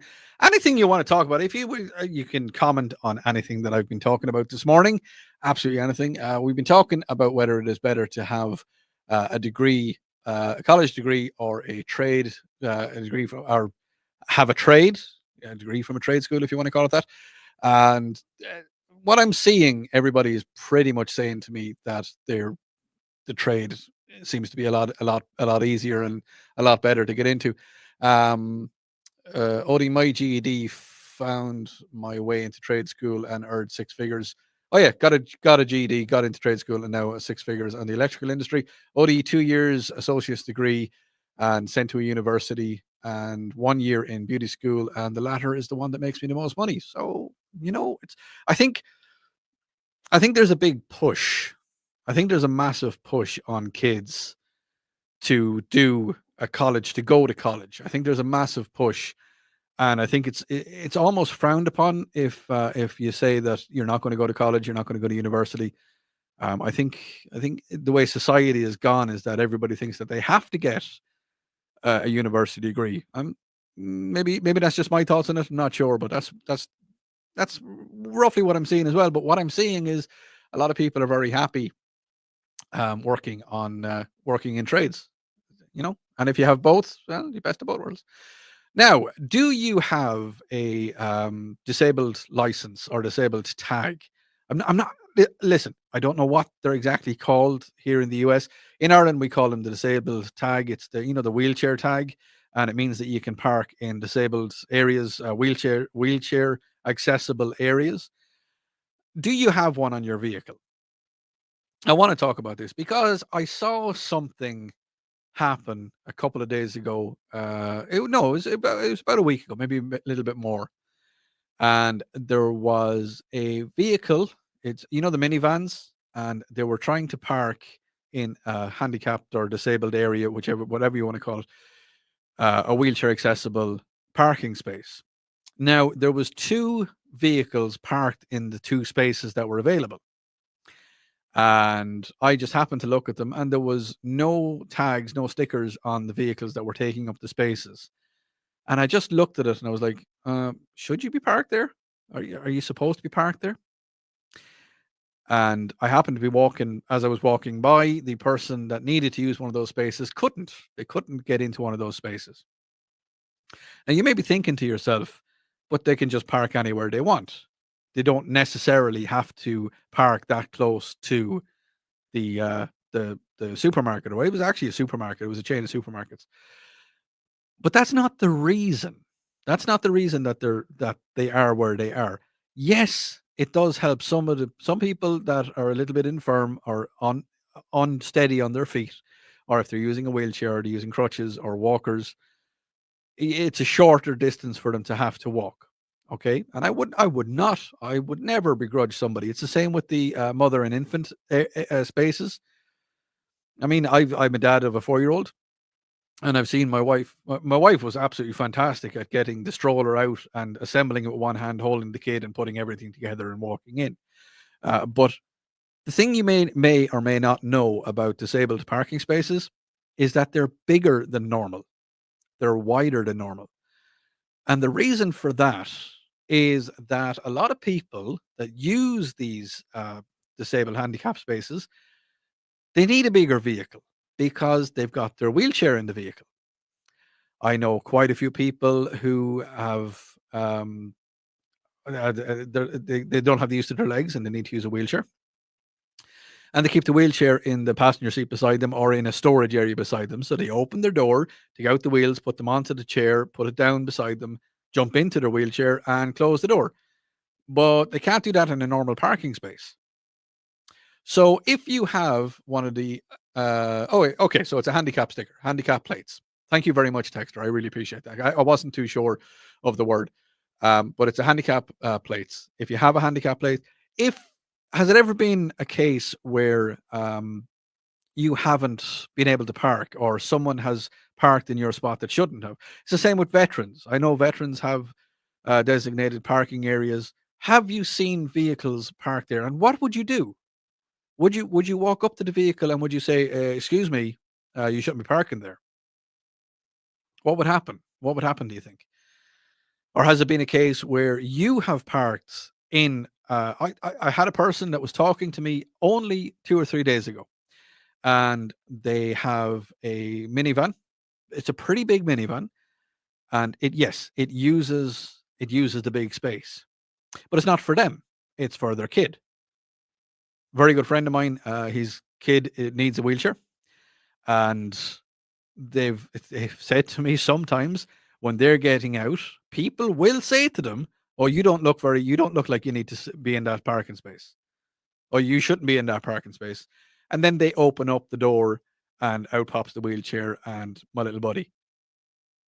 And it's a little case of, have you had people say something to you? You know, if you're driving a vehicle, if you've got, you may have something wrong with your body, or you may have, I don't want to call it disabilities because they're not, because people are well able to cope with whatever they have. I've had people talk to me about that they might have multiple sclerosis, and makes it a little bit difficult for them to walk. I've had people say that I've had people who have a leg missing and they've got a prosthetic leg, and walking on a prosthetic leg all day, it's not easy. It's not easy to do. And if you have to walk a shorter distance, then you walk a shorter distance. So let me know on the Common Sense Retirement Planning text line, 71307. What is your experience with handicap spaces? Have you had people give out to you for parking in it? Have you found that people are parking in that shouldn't? Would you say anything to anybody? Let me know. Odie, sometimes someone with a handicap may not be visible. Yeah. It may be something physical wrong with them, may not be something physical wrong with them, but they could still be handicapped. Yes, it's 100%. Like there is a lot of people out there who you'll never see what's going on with it. Odie, our daughter is wheelchair bound, and we get looks all the time until they see her. You see? I mean, there's people that people will give you the look. Odie, I like to call it life with challenges. It is a challenge. People are challenged all the time. And there's some people with, they've got mental health issues, and they need. If the government sees fit to give you a handicap tag on your vehicle, then you should be allowed to park in the spots that are allocated for you, because the government have said, well, more than likely you need it. Odie, here we go. The problem, my friend, to say it is a problem, my friend, to say. They do not enforce the penalties. $250 should be the $2,500 fine for parking in a handicap spot. Yep. Odie, it is far too easy to get one of those plates. Look up what qualifies one for the plate, and it is surprising. I didn't realize that. I honestly didn't realize that it was easy to get them. Odie, I am thankful and blessed that I do not need to use handicap parking space, and I appreciate that people able to walk on their own without the assistance. Yeah, there you go. I would never ever, as I say, I've had people in my life, and they've needed to use the spaces, and I've seen people, and yes, I haven't confronted anybody in America, but I have confronted people in Ireland, and they've been parking in handicap spaces, and they didn't need them. I was in the car with a very good friend of mine. He's paraplegic, and we wanted to park, and he couldn't. And I got out of the car, knocked on the window, and I said, "Sorry, but I don't see a disabled tag. I don't see a handicap tag on your car. Do you need to park here?" And he shouted profanities at me. He was like, "What do you care? You don't look like you need it." So we parked in a normal spot, and my buddy got out and he set up his wheelchair. Then I parked the car for him because he wouldn't have been able to get it in a normal spot. And the two of us walked down, knocked on the window, and said, "Hey, buddy." My friend, who's a paraplegic, said, "Hey, buddy, I needed that space." My friend was just looking out for me. So some people can be nasty. Odie, anybody who parks in a handicap space who shouldn't be, is not supposed to be, is a lazy bloat. There you go. Yes. If you're parking in a handicap spot and you don't need to be parking there, you should be ashamed of yourself. You should really be ashamed of yourself. Odie, I think you should have physical disability to get handicap pass. Yeah, there's lots and lots of disabilities. There's people that have disabilities that are physical, but you might not see them. There's a lot of people with MS is one. It's just one that I mentioned is MS, and it makes it hard for people to get around. It really does. And you may not see it. And again, there's some people who may be missing a leg or both legs, and you may not see. I mean, people missing legs, unless you know what you're looking for, you may not even notice that you may not know that they're missing legs. And yes, there are some people, and their handicap is very, very visible. But no, it's just something. It's just something that I've noticed, and it's been asked. The questions have been asked of me, so I just said I would talk about it this morning. Odie, they should be, they can and should be towed off if anyone ever checks them. There you go. That is something. That is something. A lot of comments coming in talking about people being lazy, that they shouldn't be parking in the. And yeah, no, I agree. You shouldn't. You shouldn't be parking in there. If you don't need the spot, don't park in it. Say we're straightforward as that. Straightforward as that. When I come back, I am going to be wrapping up the show with New Year's resolutions. Yes, it is that time. Let me know. Get in your New Year's resolutions to me, 71307. Yeah, we'll talk about them. You're listening to News Talk 98.9 WRD. This is the voice of the Carolinas.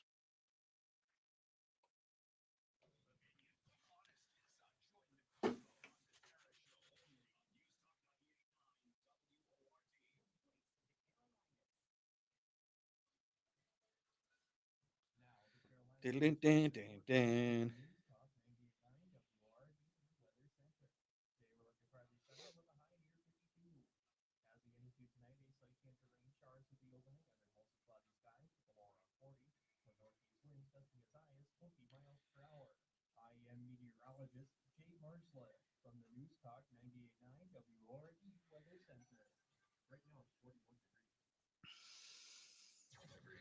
Every day of the year, the flow of information doesn't stop for the holidays. Nothing stops the flow. And it won't stop now. I have to know what's happening in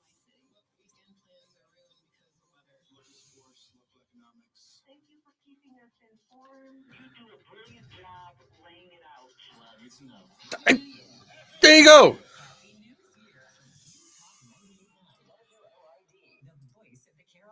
The Bible tells of Joseph warning Pharaoh of 7 years of famine and help prepare Egypt. We do. We're helping you perilous times and created a common sense retirement roadmap to help you enjoy a more secure future. Go to CSRP.info for an appointment.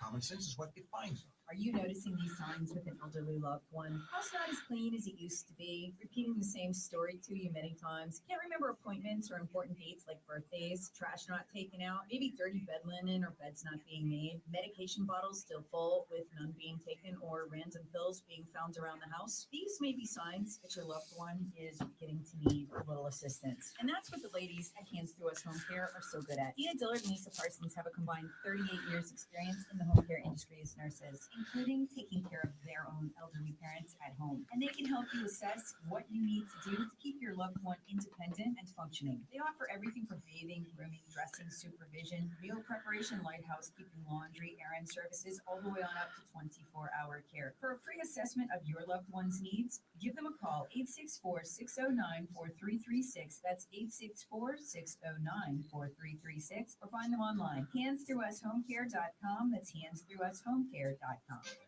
Make 2025 the year you get started on your next success with the University of Maryland Global Campus. An accredited state university, UMGC is a school for real life, helping working adults like you learn the skills you need for the career you want. Choose from more than 135 degrees and certificates in career-relevant fields. Prior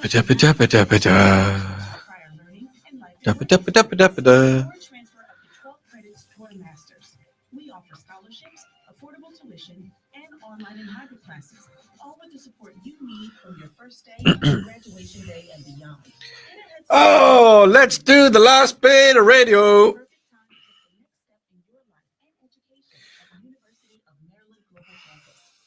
now and save with no application fee. Undergraduate and most graduate courses start January 8th. Learn more at umgc.edu. That's umgc.edu. Certified to operate in Virginia by SHED. A thought, an opinion? Express yourself on the Common Sense Retirement Planning text line at 71307. This is the tip.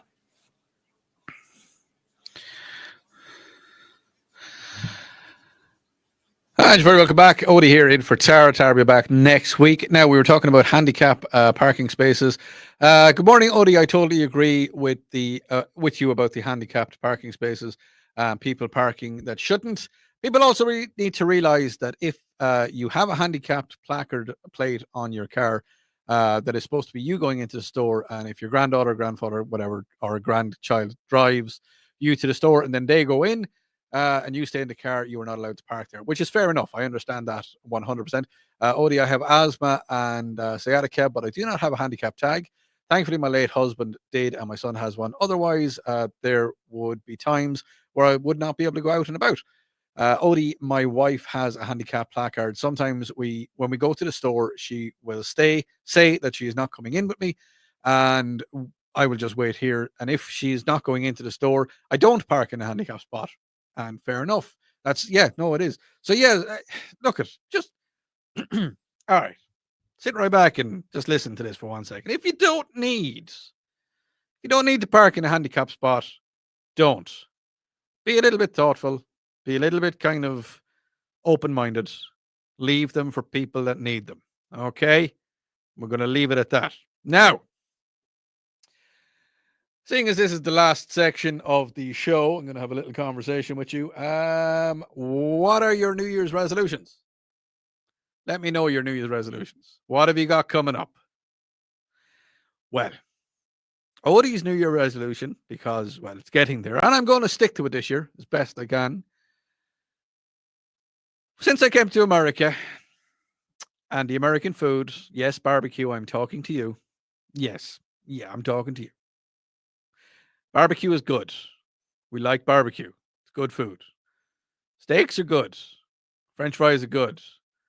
Portion sizes here in America are a little bit bigger than I'm used to. When I came over here to America, I was a lean and svelte 185 pounds on my 6-foot frame. Wasn't bad. I was I was physically fit at the time as well. And you may not think it to look at me, but I used to run triathlons and I didn't do too badly in them. I was a pretty good swimmer, not a bad cyclist, an absolutely abysmal runner. Running to me is nonsensical. Nonsensical. Why would you run unless you're being chased? You don't need to run. But when I came over here to America, and I was working long hours, working a lot of long late hours, and yeah, food, late hours, eating at inappropriate times. Well, it's brought Odie up to I won't say lean, but it's 235 pounds. Yeah, I've gotten up there. I've gotten up there. But what I'm going to do is I'm going to join my local swimming pool. And I'm going to get back into the pool. And I'm going to get back getting lean and fit and mean and ready to go as well. Because I kind of need to. Kind of need to. What's your New Year's resolutions? Are you going to stick to them? On the Common Sense Retirement Planning text line, 71307, Odie, my New Year's resolution is not to have a New Year's resolutions. Because I don't keep them anyway. Yeah, that's fair enough. Top 10 New Year's resolutions is spending more time alone. Sometimes you people need to spend time alone. That's just something that we need to do. Another one is drink more water. That's not a bad one. Drinking more water is not a bad one. Read more. Yeah, read more. You could read more. You could. Lose weight. That's my one. And exercise more. That's definitely my one. Prioritizing sleeping. No, you had to prioritize sleeping. I suppose you kind of do. Saving more money. Is it possible? Well, I mean, with Donald getting back into dead Donald getting back into the White House, prices might go down a little bit. You know, everything should go back to normal a little bit more. You could be saving money. Plant a garden. That could be something. Decrease your waste. Well, if you're eating less, you've less waste. You could volunteer. There's lots of different stuff you could do. But yes, I'm hoping to lose a little bit of weight, lose a lot of weight. On the Common Sense Retirement Planning text line, 71307. Texts are coming in. Prioritize waking up. Okay. Do you sleep too much?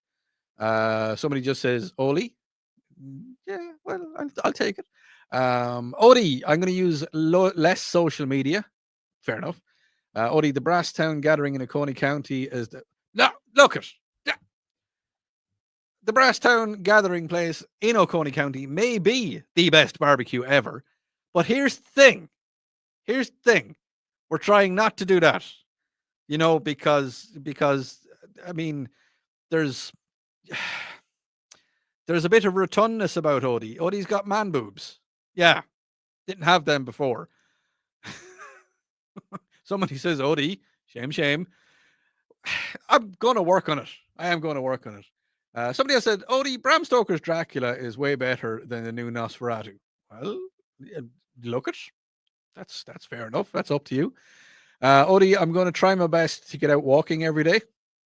Walking is good. Walking is always a great way to lose a bit of weight and get a bit of energy into you.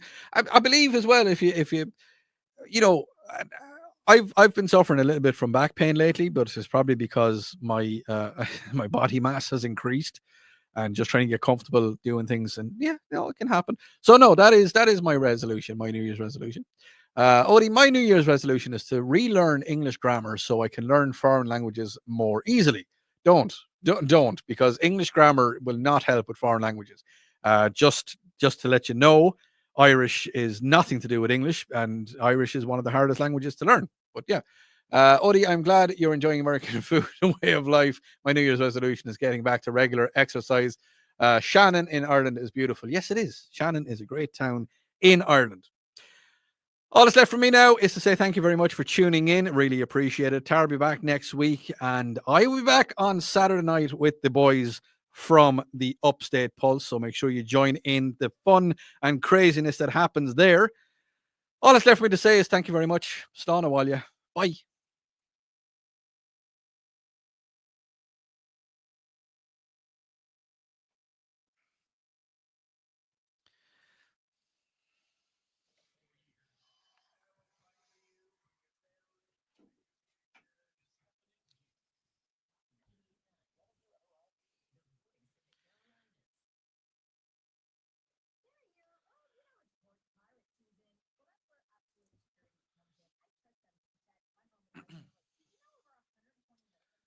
All right, people.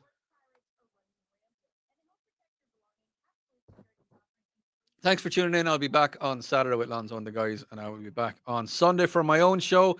Back again next week for one of the days. But between now and then, I will talk to you later. Have a very safe day and have fun in everything you do. See you later. Bye.